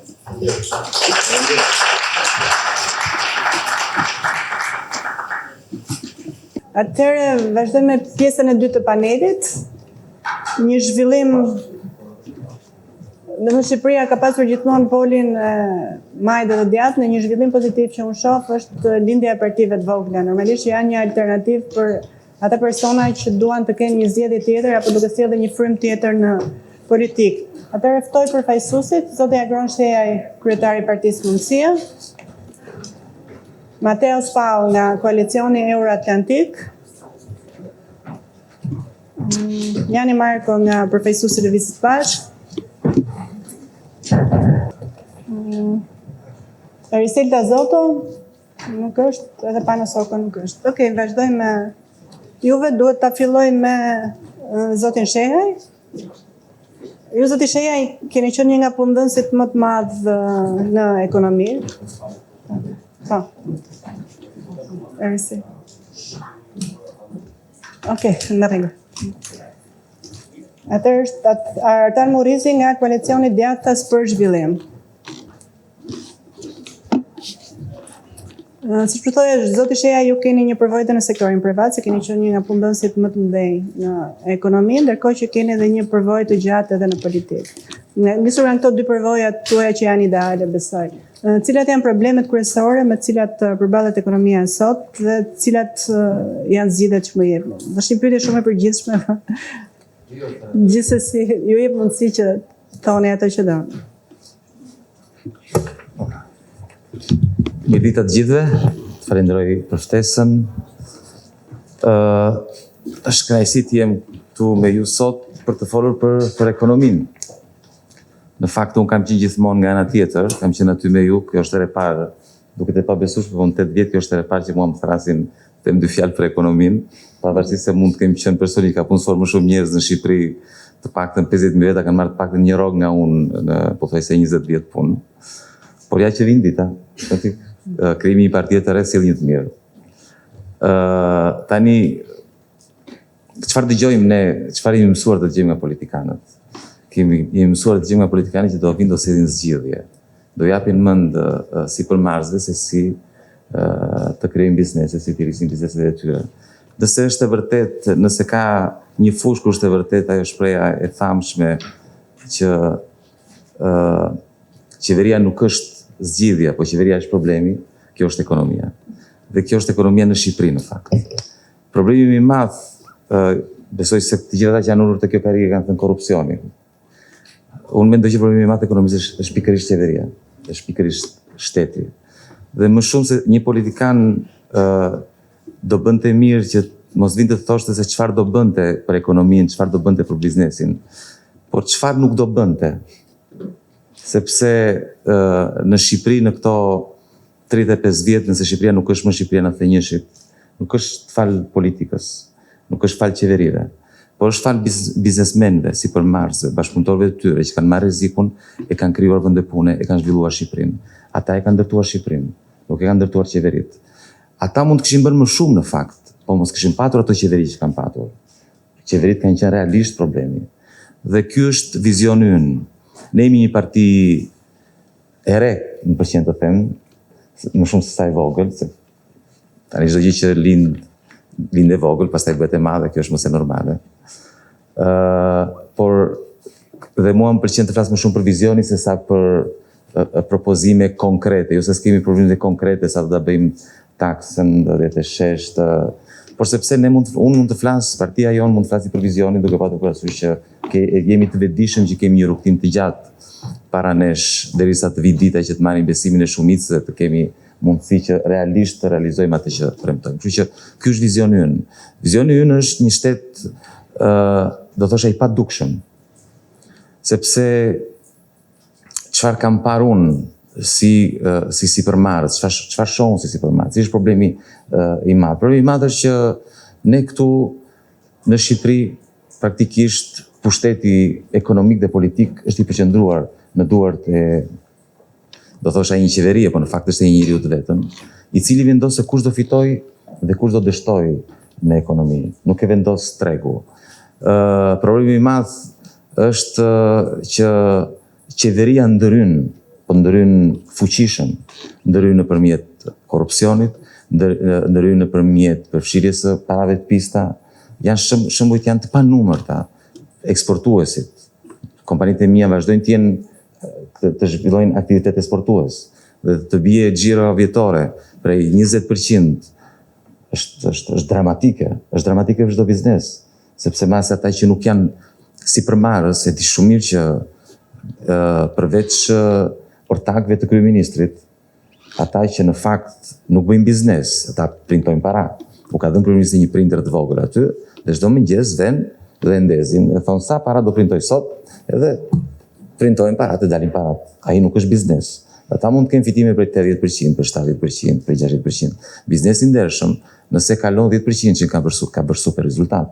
Por nëse ndërkohë që ti ke planifikuar të fitosh 10% dhe të bie euro dhe të bie xhiro për 20%, dole me 10% humbje. Kështu që ky është një treg që absolutisht nuk është i lirë. Dhe është qeveria që vendos, siç thash. Kështu që ky është problemi kryesor. Problemi kryesor është që nëse Shqipëria, cili është qëllimi i secilit prej nesh apo i një shoqërie. Zgjidhja e problemeve tona, unë dëgjoj që flasim për shëndetësi, për arsim, do vëmë kaq para këtu, kaq para aty, do japim subvencione, por ne harrojmë që për për të rritur cilësinë e shërbimeve duhet para. Është e çuditshme. Se ndonjëherë harrojmë, po duhen para, se pa para nuk bëhet. Dhe parat nuk bëhen, parat nuk i printojnë qeverit, shqyqë zotit. Parat vinë nga rritja ekonomike. Dhe përsa kohë Shqipëria rritet me 1%, me 2%, ka qenë vendi më i varfër në Europë dhe vazhdon të jetë një nga vendet më të varfër në Europë. Sepse po nuk rrit, po dhe mesatarisht po të shikojmë se kemi një problem të madh midis fakteve dhe propagandës. Po të pyesë shqiptarët me sa rritet ekonomia, nga që bombardojnë vazhdimisht nga propaganda e qeverisë, e cila po ashtu bëhet me para dhe ajo. Njerëzit kanë në mendje shifra që janë totalisht ndryshe nga realiteti. Po të vemi të marrim rritjen ekonomike në këto 12 vjet, nuk e kalon 2%. Ky është realiteti. Janë fakte, numra. Kështu që po nuk u rrit ekonomia, nuk mund të ketë më shumë para, nuk mund të rriten rroga, nuk mund të kërkojmë shqiptarëve mos të largohen. Kështu që zgjidhja e çdo problemi kalon nëpërmjet rritjes ekonomike. Dhe ekonomia do rritet vetëm nëse ta zotrinë që janë mbledhur këtu, nëse këtyre zotrive që janë mbledhur këtu, nuk do t'i bëjmë qaf. Po e zjas pyetjen? Okej, dakor. Ti pyetën se unë gjithmonë ndaj që kam dërmuar do them do dal. Okej. Këtë kam mësuar në politikë. Edhe unë do vazhdoj të bëj pyetje se këtë kam mësuar nga zotari. Domethënë është e lidhur me atë që po thoni ju, si shikoni ju për të folur, mos folur më për të shkuar, për të folur për të ardhmen, si shikoni ju modelin ekonomik të së ardhmes? Atëherë, siç e thash, dhe si mendoni ti ndjesni ato sektore? Vizioni ynë është një shtet i vogël, sigurisht taksa më të ulta. Si e shoh për të qenë më le të themi më konkret. Dakor? Po propozimi ynë kryesor që vlen për të zgjedhje, po do vlej për gjitha zgjedhjet nga sot dhe në vazhdim, është të kemi një administratë që kushton më pak. Ne shteti shqiptar harxhon 8.2 miliardë euro dhe po të pyesim qytetarët shqiptar nuk thënë asgjë. Absolutisht. Dhe pse ndodh? Ndodh sigurisht nga korrupsioni, ndodh sigurisht nga shpërdorimi i parave, që nuk është vetëm pasojë e korrupsionit, edhe thjesht nga paaftësia. Duke kursyer të paktën 1 miliardë euro nga shpërdorimet, vjedhjet, punësimet fiktive, ne kemi një administratë që është e fryrë me militantë që punojnë për Partinë Socialiste, Partinë Pushtet, por rrogën e marrin në shtet. Pasi unë kam bërë disa përpjekje për të treguar dhe për të shpjeguar se çfarë do të thotë të urrës shpenzimet, më shkruajti dikush nga administrata, më tha, agron shoqë që doli një ta thotë të gjë. Sepse 20% e atyre që marrin rrogën te institucioni ku punoj unë, nuk di kush janë, nuk i kam parë ndonjëherë. Punojnë për Partinë Socialiste. Dhe punën për ata dhe për shumë të tjerë e bëj unë. Kështu që është unë në fakt, duke ardhur nga biznesi, kam qëndruar shumë mund të thosha një shifrë më të madhe, pa se po them jam i bindur që të paktën 1 miliard në 8.2 miliard mund të kursehet. Me pak fjalë, mendoj që ekziston mundësia për ta shtrydhur administratën dhe për të nxjerrë atë miliard. Dhe atë miliard ta kthejmë tek qytetarët në ulje taksash, të cilat siç e dinë sipërmarrësit e vërtet kur ju teprojnë, rrallë ju teprojnë në fakt, po kur ju teprojnë atë para në xhep, nuk vjen e blejnë benzinë e fundit, por vjen i marrin ato para dhe i reinvestojnë, krijojnë vende të tjera pune dhe rrisin ekonominë. Kështu që ulja e taksave në fakt nuk është një nder që bëhet sipërmarrësve. Ulja e taksave që ne kemi ndërmend që të jemi vendi më konkurrues në rajon në lidhje me nivelin e taksave, nuk është një shtysi kryesor që jepet ekonomisë. Kështu që për ta përmbledhur, dy janë shtyllat kryesore të vizionit tonë, ose të programit ditën që do jemi realisht afër apo do jemi afër marrjes së mbështetjes shumicës të votave të qytetarëve. Nga një janë taksa më të ulta, nga ana tjetër një administrat më e vogël që kushton më pak burokraci dhe shtet më të lehtë. Ne jemi vetëm një forcë politike që themi që do ulin taksat dhe do ulin shpenzimet. Të gjithë të tjerët, pjesa më e madhe, pothuajse të gjitha se nuk janë të gjitha në fakt, ka një përjashtim, do flas dhe ta të përjashtim. Pardon? E kemi fokusin tek programi juaj, jo te të tjerët, kjo kisha fjalën. Po, mënyra më e mirë për të shpjeguar diçka është kontrasti. Okej. Kështu që nuk kam nuk se vdes nga dëshira për të tjerët. Thjesht më duhet që për të bërë kontrastin. Ne jemi të vetmit që themi do ulim taksat dhe do ulim shpenzimet. Të gjithë të tjerët, me përjashtim të një rasti, thonë që do ulin taksat, po do rrisin dhe shpenzimet. I vetmi përjashtim në fakt, do ishte mirë që është për rritjen e taksave, do ishte mirë ta thoshte që është për rritjen e taksave, se është vizion, nuk ka asgjë të keqe, është një vizion ndryshe nga ai që unë mendoj se duhet të kemi në Shqipëri. Faleminderit zoti Sheha që ishte drejt për drejt. Zoti Marka, e njëjta pyetje është për juve, domethënë cilat janë problemet kryesore që ju identifikoni për ekonominë shqiptare dhe si parashikon programi juaj që t'i zgjidhni atë? Së pari, faleminderit një herë, përshëndetje të gjithëve dhe faleminderit për ftesën, edhe dhomës amerikane dhe revistës Monitor. E ftoj biznesin t'ju mbështes më shumë që t'jetë më open access revista juaj. Tani ne jemi një parti e re, vim nga një më tepër nga një dimension social këto 12 vite.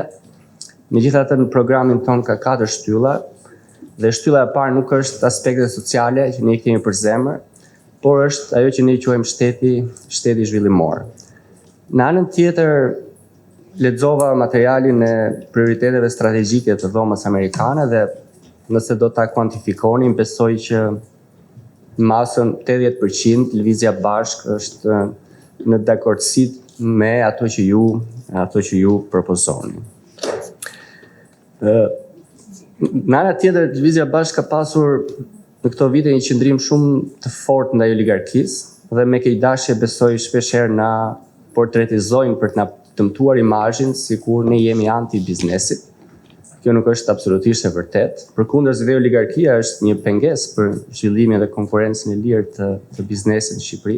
Apo kur ne kemi protestuar, si thuaç, përpara dyrëve të fabrikave në 10 raste, nuk kemi protestuar atje që të mbyllet fabrika, përkundrazi, kemi protestuar për drejtat e punëtorëve që nënkupton edhe përmirësimi i ndërmarrjes së themit. Programi ka 170 kusur faqe, tani s'kemi kohë që të detajoj shumë çka, kështu që të gjithë të interesuarve ju ftoj që ta lexojnë, sepse ne idetë i marrim shumë seriozisht, edhe pse me garanci absolute nuk do jemi në qeverisje pas zgjedhjeve të majit. Ai program më tepër është një lloj vizioni se çfarë ne mendojmë se i duhet Shqipërisë në të ardhmen. Po kaloj tek pyetja konkrete, unë kam identifikuar 4 probleme ne në program që kanë të bëjnë me zhvillimin ekonomik. E para është produktiviteti i ulët i ekonomisë, deindustrializimi dhe lloji dhe niveli i ulët i eksporteve. E dyta ka të bëjë me kapitalin njerëzor, pra me kualifikimin e fuqisë punëtore dhe me emigracionin që është një plagë e jashtëzakonshme që po ndodh sot.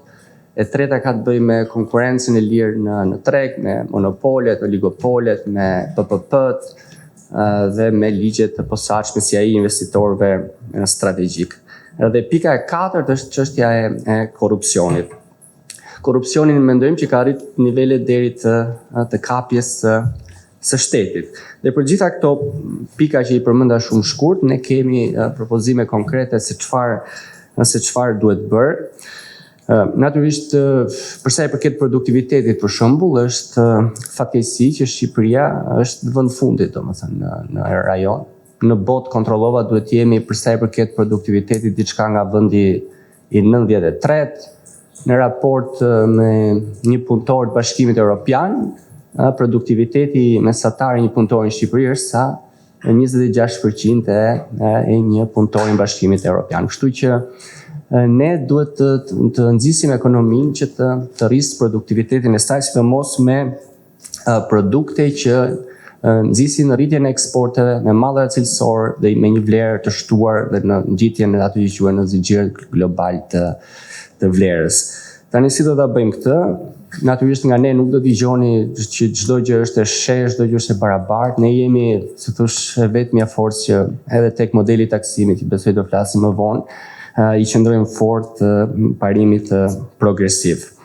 Kështu që ne duam të mbështesim përmes për shembull bujqësinë, përmes subvencioneve apo incentiva tjera fiskal për industri, që industritë lehtë kryesisht apo industrinë përpunuese dhe nxjerrëse, që kanë një produktivitet, që synojnë një produktivitet lartë dhe që sjellin një vlerë të shtuar në ekonomi.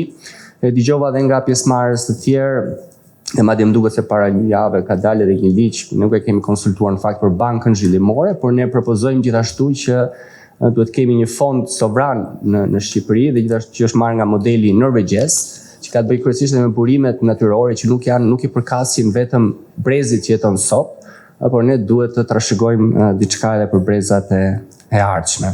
Për sa i përket kualifikimit fuqisë punëtore, unë vi nga bota universitare, u fol dhe në orën e parë, domethënë jemi në një krizë jashtëzakonshme. Nuk mund të shkoj në detaje këtu, por ne do bëjmë një reformë të thellë nëse do kishim mundësi në arsim.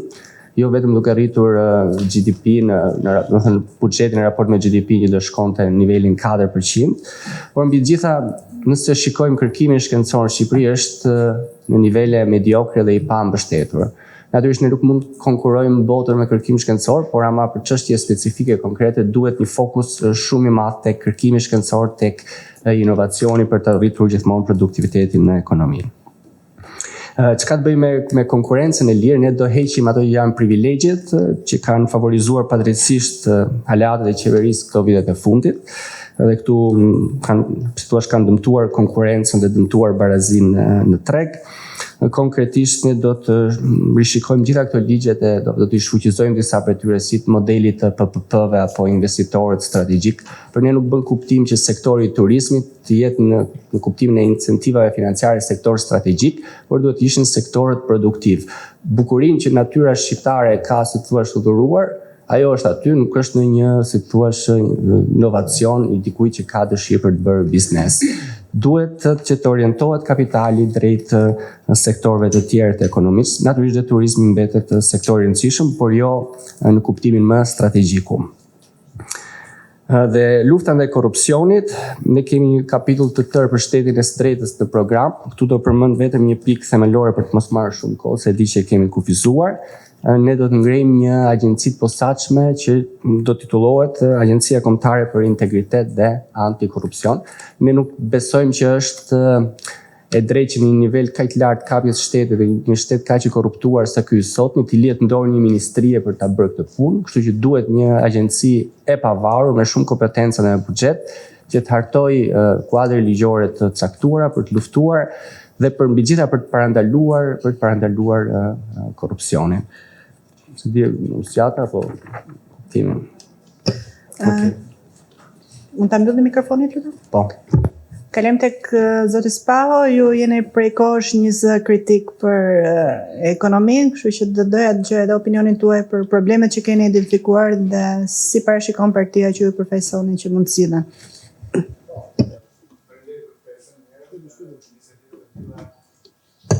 Faleminderit për ftesën, iniciativa të tilla do doja që të ndodhin së paku një herë në vit, pavarësisht se nuk ka zgjedhje, një herë në vit. Por duhet të kishim iniciativa të tilla një herë në vit, sepse ose së paku një herë në vit, sepse në një mënyrë ose në një tjetër, ato që kanë qenë partitë kryesore dhe që kanë qeverisur Shqipërinë në këto 34 vjet do të kishin, le të themi kështu, detyrimin të dëgjonin zërin e biznesit, duke filluar nga dhoma amerikane tregtisë tek revistë specializuar siç është Monitor dhe dhomat e tjera, sepse çfarë ka ndodhur, djes që po e filloi kështu, po jo vetëm Partia Socialiste s'ka ardhur, por edhe Partia Demokratike pat vetë, mbaroi të vetën, kapën ikën, nuk ju intereson më gjë. Pra, çfarë po ndodh është që kushdo që ka qeverisur këtë vend në këto 30 vit bën sikur dhe pastaj kap dhe ikën. Problemi kryesor i Shqipërisë sot është një dhe vetëm një, është ekzistenca e saj në të ardhmen. Çfarë do të thënë? Në momentin kur ty t'ikin të rinjt, kur martesat zvoglohen, kur numri i fëmijëve ulet, kur ajo që është shtresë e mesme mendon se si të çojë fëmijët jashtë shtetit, jo t'i mbaj këtu, atëherë këtu kemi një problem ekzistencial. Dhe nga këtu fillon emergjenca për mendimin tim. Në 4 vite është e pamundur që ne ta ndryshojmë Shqipërinë në mënyrë tërësore, por në 4 vite mundet të kemi një inversion të tendencës. Kjo duhet bërë me patjetër. Dhe ka një sër elemente që duhet marrim parasysh. Një, po nga krau i shpenzimet, por edhe nga krau i të ardhrave. Së pari, unë besoj se nevojitet një ndërhyrje drejt për drejt, përsa i përket pagesave, përsa i përket çifteve të reja, për shtëpinë e parë, për të paguar një pjesë të kredive të buta. Plani jonë është që në 4 vite të financohen minimalisht 20.000 çifte të reja për shtëpinë e tyre të parë, për ta bërë jetën e tyre më të thjeshtë. Imagjinoni se çfarë po ndodh në qytetet kryesore të Shqipërisë me vlerën për metër katror. Ne planifikojmë dhe është bërë edhe humor një vit më parë përse përket fëmijës së tretë. Po, që për fëmijën e parë dhe të dytë të kemi overall, pra në total, një ndihmë përsa i përket familjeve me 2 fëmijë, por një ndihmë kryesore dhe të rëndësishme për familjeve që duan të bëjnë një fëmijë të tretë. Dhe është 20.000 euro, shuma e të gjitha benefiteve që do t'i jepeshin këtyre familjeve. Do thonë ju, është kjo 20.000 euro, kështu me radhë.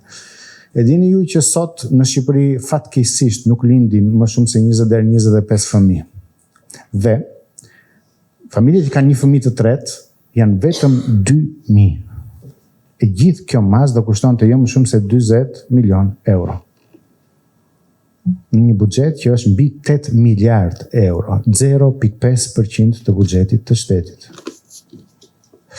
Programi jonë është certifikuar nga 2 ekspertët kryesor të CDU-s gjerman, që punojnë ende sot në parlamentin gjerman, që është Matthias Hübscher dhe Matthias Schaffer të CDU-s dhe të Konrad Adenauer Stiftung, pra të fondacionit Konrad Adenauer.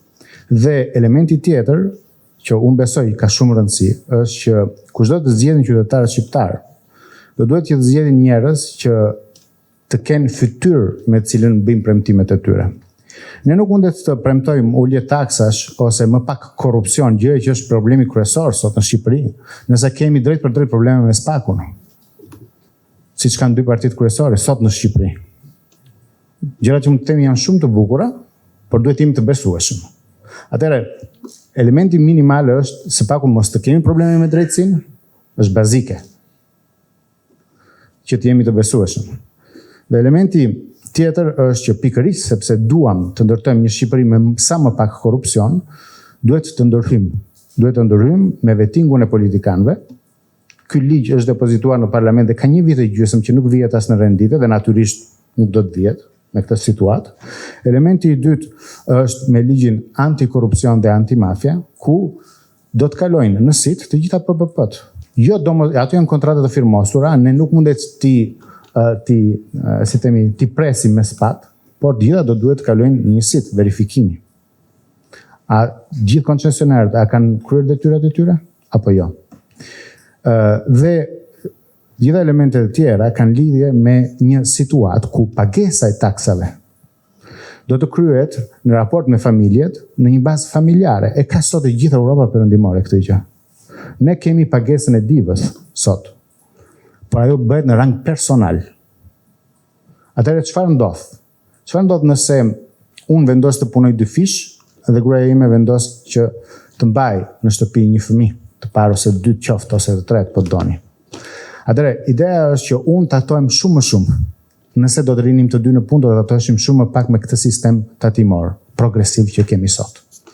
Kështu që sistemi tatimor duhet jetë për mendimin tim i shesht, konkurrues dhe në bazë familjare. Sepse kush ka 1 ose 2 fëmijë, nuk ka shpenzimet dhe i ka shumë më të larta në raport me një çift që ende nuk kanë fëmijë. Pra, kjo gjë duhet marrë parasysh. Tatimi mbi fitimin duhet të jetë 9% dhe i shesht, sepse Shqipëria duhet të jetë konkurruese në raport me vendet e tjera të rajonit, siç është Malizi që ka 9%. Dhe natyrisht në këtë sens është e domosdoshme një mirë menaxhim të paras publike. Pikërisht sepse po flasim për një ndihmë të madhe, pasi folëm për rinin, por problemi i Shqipërisë sot lidhet shumë edhe me disa sektorë që janë jo në stagnacion, por në recesion drejt për drejt. Bujqësia ka 4 vjet që është në recesion, e thonë shifrat e Statit. Industria ka 2 vjet që po has probleme shumë të mëdha, qoftë për kursin e këmbimit, qoftë për edhe për presionet inflacioniste për rritjen e rrogave. Atëherë, edhe këtu duhen marrë masa.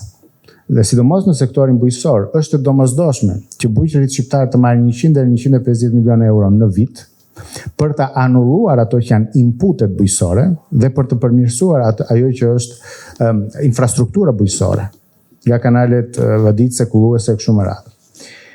Por për ta bërë këtë gjë, nevojitet domosdoshmërisht mirë menaxhimi i paras publike. Por mirë menaxhimi i paras publike nuk bëhet as me njerëz, as me forca politike që kanë probleme që sot me drejtësinë. Dhe pikërisht për këtë arsye, në shumë e shumë fusha të ekonomisë shqiptare, do duhet të shkallmohen monopolet me anë të lejeve dhe të licencave që shpeshherë kanë detyruar që disa kënde të tregjeve të jenë sot faktikisht të mbyllura. Dhe në Shqipëri kemi pak investime të huaja të drejt për drejta, sepse në teori janë shumë, jam dakord, po efektivisht janë pak, sepse çmimi i një pusi nafte është i kushtueshëm, por të mirat që vinë në ekonomi janë shumë të dyshueshme, sidomos kur pusi del bosh. dhe ideja është pikërisht kjo. Investimet e huaja direkte nuk vinë për arsyen e thjeshtë se një pjesë të tregjeve në Shqipëri janë faktikisht të mbyllura. Kjo gjë, këto monopole do duhen shkatruar dhe natyrisht ata që kanë qeverisur Shqipërinë për 34 vjet janë ata që i kanë ndërtuar, jo ata që premtojnë t'i shkatrojnë. Faleminderit. Mateo, zoti Morisi, e njëjta pyetje edhe për ju, cilët janë problemet kryesore që ka identifikuar Partia jote dhe si planifikoni që t'i zgjidhni përmes programit? Në emrin tim, po edhe të koalicionit Djathtas për zhvillim, ju falenderoj shumë për ftesën. Në fakt, ashtu si edhe ju e lançohet me emër, nuk ishte parashikuar që t'isha unë folsi në panel në këtë takim, por duke qenë mik i revistës Monitore, mora përsipër të them dy fjalë edhe për programin e koalicionit. Në fakt, nuk e mora përsipër edhe me atë dyshimin për të ardhur apo jo në këtë panel për shkak se nuk jam ekonomist, por nga që dëgjova panelin e më parshëm, por edhe kolegët që kemi këtu, që mund të jenë dhe njohës më të mirë të ekonomisë, ajo që unë po mendoj është që qasja nuk është aq shumë ekonomike duke hyrë këtë terma, se sa është qasja politike dhe qasje e të drejtës.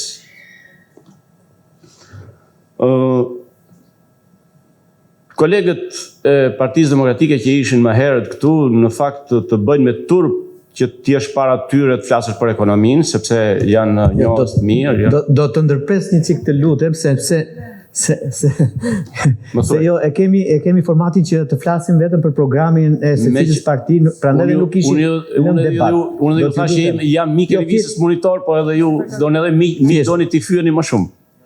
Nuk ka gjë.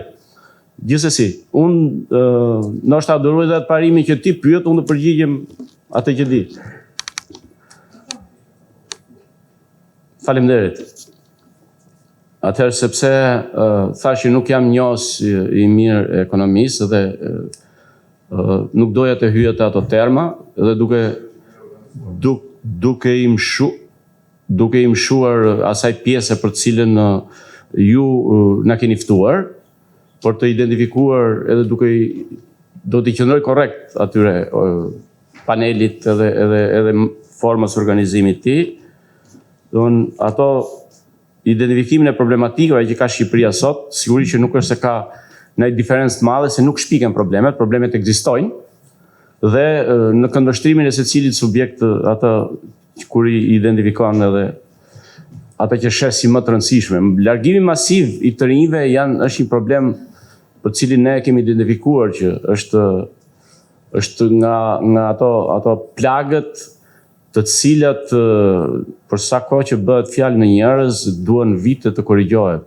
Edhe fatkeqësisht në këto vite të fundit nuk kanë ikur njerëz në nevoja ekonomike, po kanë ikur njerëz që sapo përfundojnë studimet e larta, që marrin një profesion dhe nuk e gjejnë vetëm për ta filluar këtë profesion në Shqipëri, por largohen nga Shqipëria. Një problem tjetër që kemi identifikuar është pabarazia e tregut që ekziston sot në Shqipëri, ku monopolet e krijuara në Shqipëri kanë bërë të mundur që shumë biznese të vogla apo të mesme të largohen, por ne I kemi identifikuar si probleme ndoshta jo nuk që mund të konsiderohet si shumë të natyrës jo ekonomike, por shkojnë paralel. Ndryshimet kushtetuese, ligji zgjedhor dhe ndarja administrative është shumë e rëndësishme për ne që I kemi identifikuar si probleme. Mund të thuash që për çfarë hyn këto në këtë panel ekonomik? Mund të hyn, do të thosha sepse të tre ato miq tan, Jorida, Teliti apo edhe Flori më herët, janë njohës mirë të ekonomisë, por fatkeqësisht për shkak të ligjit zgjedhor, ato nuk do të jenë as deputete dhe ky është problemi që ekziston. Ju kemi ftuar këtu për të prezantuar vizionin tuaj për ekonominë për të ardhmen, pa u përfshirë në. Atëherë çfarë propozojmë ne? Ju lutem fokusohuni te pyetja. Çfarë propozojmë ne? Një taksim të shesht të pandryshuar për 1 dekadë. Një kod fiskal që duke qenë thashë nuk I shpjegon me problemet janë, mungon një kod fiskal që ndoshta mund të jetë pjesë edhe e shumë prej faktorëve dhe aktorëve politik, do ishte mirë që ndoshta të bëhemi edhe bashkë për këtë shkak për ta miratuar një kod fiskal. Ne jemi për një ekonomi prodhuese. Unë vi nga qarku I Fierit ku kam kandiduar, dhe mund të them që është I vetmi qark ku ajo industri që ka qenë ishte në shërbim të bujqësisë, por bujqësia pasaj do ishte në shërbim të turizmit, meqense është të shpallur më tashmë një si prioritet. Pra, ajo lloj industri nuk prodhon plera ekonomike, plera kimike. Nuk prodhohet plasmas në lushnjë. Nuk ka ca ndërmarrje të vogla, as ndërmarrjes janë, po ca magazina të vogla që bëjnë që quhen industri përpunuese e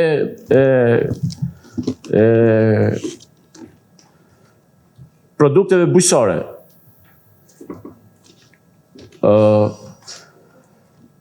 Ajo që propozojmë, se nuk do pretendojmë që do jemi në qeveri, kemi pretendime modeste për një grup parlamentar për të imponuar 2-3 pika tonat që si mendojmë.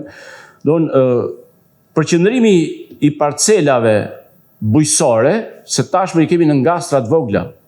Edhe nuk ato as fermerë nuk quhen, po çdo bujë të vegjël që kanë ngastrat vogla dhe ne mendojmë duhet përqendruar parcelat bujqësore dhe këtë mund ta bëhet me një kusht duke kredituar, kreditimi nëpërmjet një banke, ne mendojmë në program është parashikuar për 1 miliard në fakt euro, sepse është e nevojshme të kreditohet bujqësia, është shumë e nevojshme, por duke kreditu bujqësinë dhe duke me kushtin që edhe të përqendrohet parcelat bujqësore. Sigurisht ka edhe të tjera programi, por me që më ndërpret fjalë 2-3 herë, unë po në fund po nërpres fjalën. Faleminderit. Për zotin She, zonit Marka, nëse doni të shtoni diçka lidhur me prioritet me filozofinë tuaj për sistemin e taksimit, me që zoti Spau dhe zoti Murizi e përmendë, dhe për ta mbyllur pastaj. Do të thotë cili po nëse doni. Nuk ka tjetër, nëse pyetja tjetër për modelin. Pyetja tjetër për modelin nuk konsumua pak a shumë. Konsumuar. Pyetën për modelin. Nëse doni të flisni. Tani, jo, unë do të them diçka që nuk mund mos ta them. Ma kur merrti ftesa për të ardhur këtu për të folur për biznesin e për ekonominë, është shumë I lumtur, për të vërtetën. Dhe thash shoqëri do flasim për thelbin, do flasim për të ardhmen, do flasim se si e shohim Shqipërinë. Dhe u zgjidheva shumë, sepse shoh që partitë e tjera, jo vetëm nuk ka ardhur numri 1, po s'ka ardhur as numri 2, as numri 3, po më fal pa hequr asgjë, flas zyrtarisht. Nuk po numri 1 në kuptimin jo më I miri. Por s'kan ardhur, them, kaq pak e rëndësishme që nga ekonomia. Partitë e tjera zgjodhen, për shembull Jani është ai që ka bërë programin për. E kuptova, nuk ka. Mateo është ai që ka bërë programin për ekonominë. Zgjodhen të sillin ekspertë. E kuptoj, unë këtë po them, unë bizidhen po flas, nuk thash zgjodhen atë që menduan. Unë nuk besoj se jam ekspert ekonomie, të vërtetën. Unë jam sipërmarrës, ish sipërmarrës, ekonomist është një gjë, ti je sipërmarrës është gjë tjetër. Dhe jam kryetari i partie politike. Dhe mendoj që e ardhmja e Shqipërisë kalon nëpërmjet rritjes ekonomike. Dhe siç e thash, nuk ka aktor më të rëndësishëm për Shqipërinë dhe për të ardhmen e Shqipërisë se sa sipërmarrësit, se sa ata që marrin riskun përsipër dhe krijojnë biznese dhe zhvillojnë ekonominë. Dhe mund të shpreh që unë deva shumë i zhgënjur nga rëndësia që jepet aktorëve, siç thash, më të rëndësishëm të ardhmes së Shqipërisë. Tani, për ta përmbledhur vizionin, ne mendojmë që unë po dëgjoja në fakt, jo vetëm këtë debat, po kam qenë edhe debate të tjera, se dhe kam qenë dhe qytetar për të isha politikan.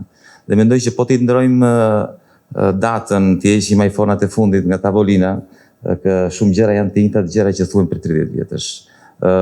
Kur partitë politike ishin opozitë thonë të njëjtat gjëra, sikur ishim një kasetë, kishim foto kasetë do ishte e njëjta gjë, identike. 30 vjet të njëjtat premtime. Vim nga një model ekonomik politik që është ai sistemi komunist, ku pritej gjithçka nga shteti, pritej zgjidhje nga shteti dhe vazhdojmë me vuajmë të njëjtin. Nuk kemi kuptuar që ne kemi përqafuar kapitalizmin. Dhe kur shoh edhe në pyetjet tuaja që erdhi pyetja cili është modeli ekonomik duke të Shqipëria, ka një model ekonomik në cilën unë besoj, është modeli kapitalizmit, ku sipërmarrësit vendosin në cilën fushë do investonin. Mua nuk më tha asnjë qeveri që të investoje në fushën ku investova. Pash një mundësi dhe investova. Asnjë nga sipërmarrësit që janë këtu, apo nga përfaqësuesit e sipërmarrësve që janë këtu, nuk i ka thënë qeveria se në cilin model ekonomik do të investonin. Por iniciativa private, tregu i lirë, nuhatja ekonomike, pasioni që ata kanë, kompetencat që kanë, i kanë drejtuar në një sektor apo në një tjetër. Dhe për ta përmbledhur. Qeveria është rregullator. Pikërisht. Dhe për ta përmbyllur, ne kemi nevojë që të kalojmë nga një kapitalizëm, nga një karikaturë e kapitalizmit, në një kapitalizëm të vërtet. Sa më shumë t'i ngjajmë kapitalizmit të vërtet, ati kapitalizm që shqiptarët atë rinë që ne themi shqetësojmë pse ikin, ata për këtë shkojnë andej. Shkojnë te kapitalizmi i vërtet. Dhe aty me punë, me sakrificë, se shumë vetë thonë talenti, jo nuk është talenti ai që bën diferencën. Ti jemi të sigurt. Nuk janë më të talentuarit që ja dalin biznes. Janë ata që punojnë më shumë dhe ata që ngulin më shumë. Dhe kanë iniciativën. Se talentuar ka sa duash që nuk është e thënë që kanë sukses. Është këmbgulja dhe puna. Sa më shpejt apo vetëm ditën kur ne do kalojmë nga karikaturë e kapitalizmit që kemi parë në një kapitalizëm të vërtetë, ose të afrohemi të paktën se është një proces, nuk është një kalim i menjëhershëm. Aq më shpejt Shqipëria do zhvillohet, ekonomia do zhvillohet, do kemi më shumë para për arsimin, për shëndetësinë, sepse tani themi për arsimin, për politike, po është elementare. Është elementare, ka një shprehje që ne përdorim në Vlorë që nuk e përdorim vetëm më, që ishte për ndryshimet politike, që edhe bufi e di se si se me shumë para mund t'japësh një shërbim shëndetësor më të mirë, një arsim më të mirë. Po të kesh shumë para, po sigurisht do t'japësh më të mirë, s'ka dyshim. S'ka dyshim. Kështu që thelbi është ku do gjejmë parat, si do i nxjerrim parat. Faleminderit për vëmendjen dhe ishte nder dhe kënaqësi që isha këtu sot me ju. Kur bëjmë pyetjen për modelin ekonomik, normal ne e dimë që qeveria nuk orienton bizneset ku të investojnë. Qeveria është ajo që krijon një sistem rregullator, një ambient, lufton korrupsionin, orienton sektorët që janë prioritar dhe krijon një ambient me rregullime të barabarta. Në këtë kuptim e kisha. Okay. Po, do doja që ti konsumoja shumë shkurt dy pyetjet. Dhe një sqarim nuk është se unë jam hartuesi i gjithë programit, unë kam koordinuar, jo dakord që të sqaroj me audiencën, se ne na kanë mbështetur mbi 50 ekspertë fushave të ndryshme. Tani përsa i përket taksimit, si agron? Jo, thjesht. Vazhdo, fakt. Ne mendojmë që shteti në fakt nuk duhet as i vogël dhe as i madh, po duhet shteti dur. Ne kur vim tek taksat, me drejtë dhe ju tek pyetja ne keni nxjerrë në paqë mblidhen rreth 27-28%, që natyrisht është vlera më e ulët në gjithë rajonin tonë dhe në Europë. Po jo vetëm ky problem, por është problemi dhe i strukturës taksave në vetvete. Ne shikojmë që për shembull nga TVSH-ja mblidhen 30%, ndërkohë që mesatarja e vendeve të OECD-s është më e ulët për TVSH-n. Po ashtu të ardhurat personale, që mblidhen në Shqipëri janë diçka 9%, ndërkohë që edhe këtu mesatarja e vendeve të OECD-s mos gaboj është rreth 24%, edhe vendet e rajonit e kanë shumë më tepër. Kështu që edhe për të mbështetur shtetin social, pra pensionet, ndihmën ekonomike, arsimin, shëndetësinë, sportin e kështu me radhë, natyrisht që ne i qëndrojmë fort që buxheti i shtetit duhet rritet në raport me GDP-n, dhe duhet shkojë të paktën në 33%. Do të ishim populist, do thonim edhe 40, por nuk po e themi këtë. Tani çfarë propozojmë ne konkretisht është natyrisht lufta e informalitetit. Kjo lidhet jo vetëm me mbledhjen e taksave, por edhe me shumë çka tjetër, si edhe kontributet e sigurimeve shoqërore. Gjithë e dimë që kriza e pensioneve është një krizë e jashtëzakonshme financiare, është një grop e madhe. Ju besoj ose ekspertët e dinë që sot paguajnë kontribute 1.17 punonjës për një pensionist. Kjo shifër në Europë sigur që është më e ulta, katastrofisht më e ulta, po besoj edhe në botë duhet jemi nga vendet e fundit. Pra duhet luftuar fort të informaliteti, duhet nxitur që të eliminohet të pagesat kesh sa më shumë gjithë jetë e mundur, pra duhet formalizuar ekonomia. Do të rishikohen me themel ato që janë përjashtimet tatimore që u përmendën edhe këtu nga materiali juaj. Për shembull do hiqet ky statusi special i hoteleve me 4 dhe 5 yje që paguajnë dhe TVSH të reduktuar. Ne do kemi TVSH të reduktuar vetëm për kategoritë posaçme sociale, siç janë pensionistët me të ardhurat të ulta apo ata që përfitojnë ndihmë ekonomike dhe me aftësi të kufizuar. Përsa e përket tatimit të ardhurave të punës, ne natyrisht i qëndrojmë tatimit progresiv, madje e kemi me më tepër fasha nga sa ai është sot. E nisim nga zero, nga paga minimale që është propozojmë 60.000 lekë, dhe shkojmë një tatim marginal deri në 35% për pagat shumë të larta mbi 4.000 euro e sipër. Natyrisht, në terma të taksës efektive, për shumicën e punëmarrësve në Shqipëri do ketë një ulje të taksave.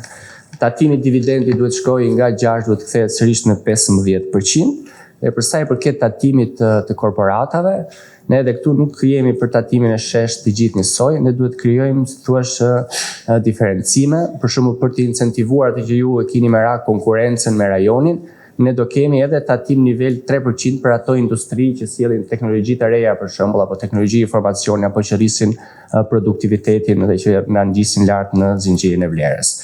Por tatimi i zakonshëm do jetë në 3 nivele të tjera, 10, 15 dhe 20%, edhe në varësi të llojit sektorit, për shembull sektorët që ne konsiderojmë spekulativ do taksohen më tepër se sektorët që janë më produktiv. Gjitha këto do bëhen përmes fuqizimit të institucioneve, ju mund të jeni si thua pesimistë se si do luftohet informaliteti dhe evazioni në Shqipëri. Ne jemi një vend shumë i vogël, duhet të përfitojmë edhe nga avancimet teknologjike sot në botën digjitale. Nëse ka vullnet politik të gjëra mundet të arrihet. Dhe 2 fjalë shumë shkurt mbjes për modelin ekonomik, ne do mbështesim fuqishëm si janë sektorët, se unë pjesën e parë thash problematikët, bujqësia duhet mbështetur, u përmend nga parafolësit, industria nxjerrëse dhe përpunuese, teknologjia, veçanërisht në informacion dhe në energji të rinovueshme, natyrisht edhe turizmi, por ai i qëndrueshëm që nuk shkon në dëm të mjedisit. Unë vi nga fusha e mjedisit vetë dhe e di shumë mirë që kostot mjedisore sot nuk merren në konsiderat në fat keq. Ne kemi qasjen që duhet përfshihen dhe të internalizohen të gjitha kostot mjedisore, nëse vërtet ky termi zhvillimi qëndrueshëm të mos jetë një fasadë dhe pjesëmarrja shoqëri aktive, po e shikoj që po ma mbyll, po derën biznes, po jo dakord, si jemi kushtet barakorta, biznesi nëse ne na mendoni ditë qeverisja, e ka derën e hapur, por jo nga dera e pasme, përmes i ligjit posaçëm që rregullon marrëdhënien etike se si funksionon lobimi, grupet e interesit dhe kështu me radhë. Na lexoni programin atëherë, por nuk më duket e drejtë që me ne incitojmë çik. Partitë e tjera, do të thënë, është avantazh i madh taj. Po ja pra, taksë sheshton ata domethënë gjithë. Po pra, koha e atyre shumë, na jepni kohën e dur. Ai tash iku po. Faleminderit. Mateo, nëse do të shtosh ndonjë për sistemin fiscal. Më shumë për sektor prioritar. Unë pak përpara ju përgjigja me një pyetje, kush është emergjenca? Tani, përse përket sektorëve prioritar, keni parasysh që nuk është një çështje ose libër dëshirash, është një çështje ç'a aftësish kemi. Me gjithë vullnetin e mirë, unë mendoj që sot vetëm Shqipëria e ka të vështirë të ndërtojë një sistem industrial të mirë organizuar, sepse së pari duhet të ketë një hapësirë ndërkombëtare të rregull, sa më të madhe, dhe me çfarë po shikoj ndërkombëtarisht kohërat nuk janë për padogan, por në të kundërt. Kurse kur flasim për një realitet të mundshëm në të ardhmen, jemi në një situatë ku duke qëndruar fort në favor të korridorit 8 dhe të aksit Veriu, Shqipëria mundet ishte një vend shumë i mirë dhe unë besoj se do të jetë për aktivitetet logjistike. E para dhe natyrisht është e domosdoshme që ne të ndërtojmë karakteristikat minimale për një sistem bujqësor më të përparuar, më prodhues dhe për një zinxhir të industrisë së lehtë që të jetë sa më i pastër, sa më i kontrollueshëm, me ISO, me sisteme garancie ndërkombëtare për certifikimet e produkteve, dhe këtu Ministria e Bujqësisë do duhet të ndërhyjë, me patjetër, dhe në këtë sens të zhvillojmë atë që është fusha realisht e së ardhmes, që është trajnimi i mbi 25.000 të rinjve në 4 vjet në fushën IT-s. Me ata që do të ishin profesionistët më të mirë ndërkombëtar, ky po do të ishte një shpenzim i shtetit shqiptar, të cilët do të paguheshin për të marrë përsipër certifikimin në mënyrë cilësore të programimit, të niveleve të ndryshme të programimit, të IT-s dhe të hardware e software, në mënyrë të tillë që ato që ishte produktiviteti punës ose të ardhurat që rinia shqiptar do të prodhonte, të rritej realisht, duke qenë konkurruese në nivele ndërkombëtare. Pra, kjo është një mundësi e madhe, natyrisht nuk është një gjë që do të mundet të bëjë në një vit, do duhet të ndërtojmë një sistem të tërë, por unë jam optimist dhe besoj se të gjitha këto ide ekonomike janë gjëra që në fakt janë përdorur në vende të tjera dhe që janë treguar më së rezultative. Ndërsa për ta përfunduar, natyrisht është biznesi ai që ndërton rritjen ekonomike të një vendi, por shteti duhet që të jetë sa më pak prezent, dhe kur të jetë prezent duhet të jetë, le të themi kështu, gjithmonë i shoqëruar nga ato që janë organizmat ndërkombëtare ose kombëtare, siç janë dhomat e tregtive, organizatat jo fitimprurse, mediat, dhe pra në mënyrë të tillë që të jetë sa më llogaridhënës. Faleminderit. Nëse doni të thoni diçka? Mesazh të fundit, sa shkurt. Faleminderit, shumë shkurt do ju a them. Ne jemi, ashtu si është edhe në program, jemi për një prodhim dhe përpunim me një cikël të mbyllur brenda në vendin tonë dhe me mundësi për eksporte nga Shqipëria, duke eksportuar ato të cilat janë që nuk i përballon tregu dhe është e pric, dhe duke mundësuar atë në sezone të ndryshme importimin e të njëjtave produkte që sipas cikleve që ka Shqipëria për sektorin bujqësor dhe në sektorin industrial, po themin përpunuese të nxirret naftë, nuk përpunohet Shqipëri, largohet nga Shqipëria dhe kthehet përsëri mbrapsht e përpunuar, gjë që është shumë e mundur, është realizuar në Shqipëri dikur dhe mund të realizohet përsëri. Faleminderit, veç të tjerave që Okej,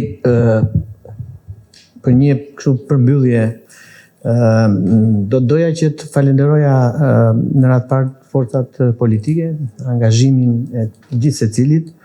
Në fakt, qëllimi ynë që në fillim me këtë aktivitet besoj unik në të gjithë spektrin e biznesit ose të organizatave të biznesit në Shqipëri, ishte për të dhënë mundësinë forcave politike që të dëgjohen nga biznesi, që të prezantojnë programet e tyre të biznesi, por gjithashtu kryesorja ishte që t'i jepni mundësinë antarëve tanë, bizneseve tona të dëgjojnë forcat politike, programet e tyre. Në këtë kontekst e vlerësojmë maksimalisht angazhimin tuaj dhe theksoj që angazhimi juaj sot ishte me dhomën amerikane dhe me revistën Monitor me komunitetin e biznesit në Shqipëri.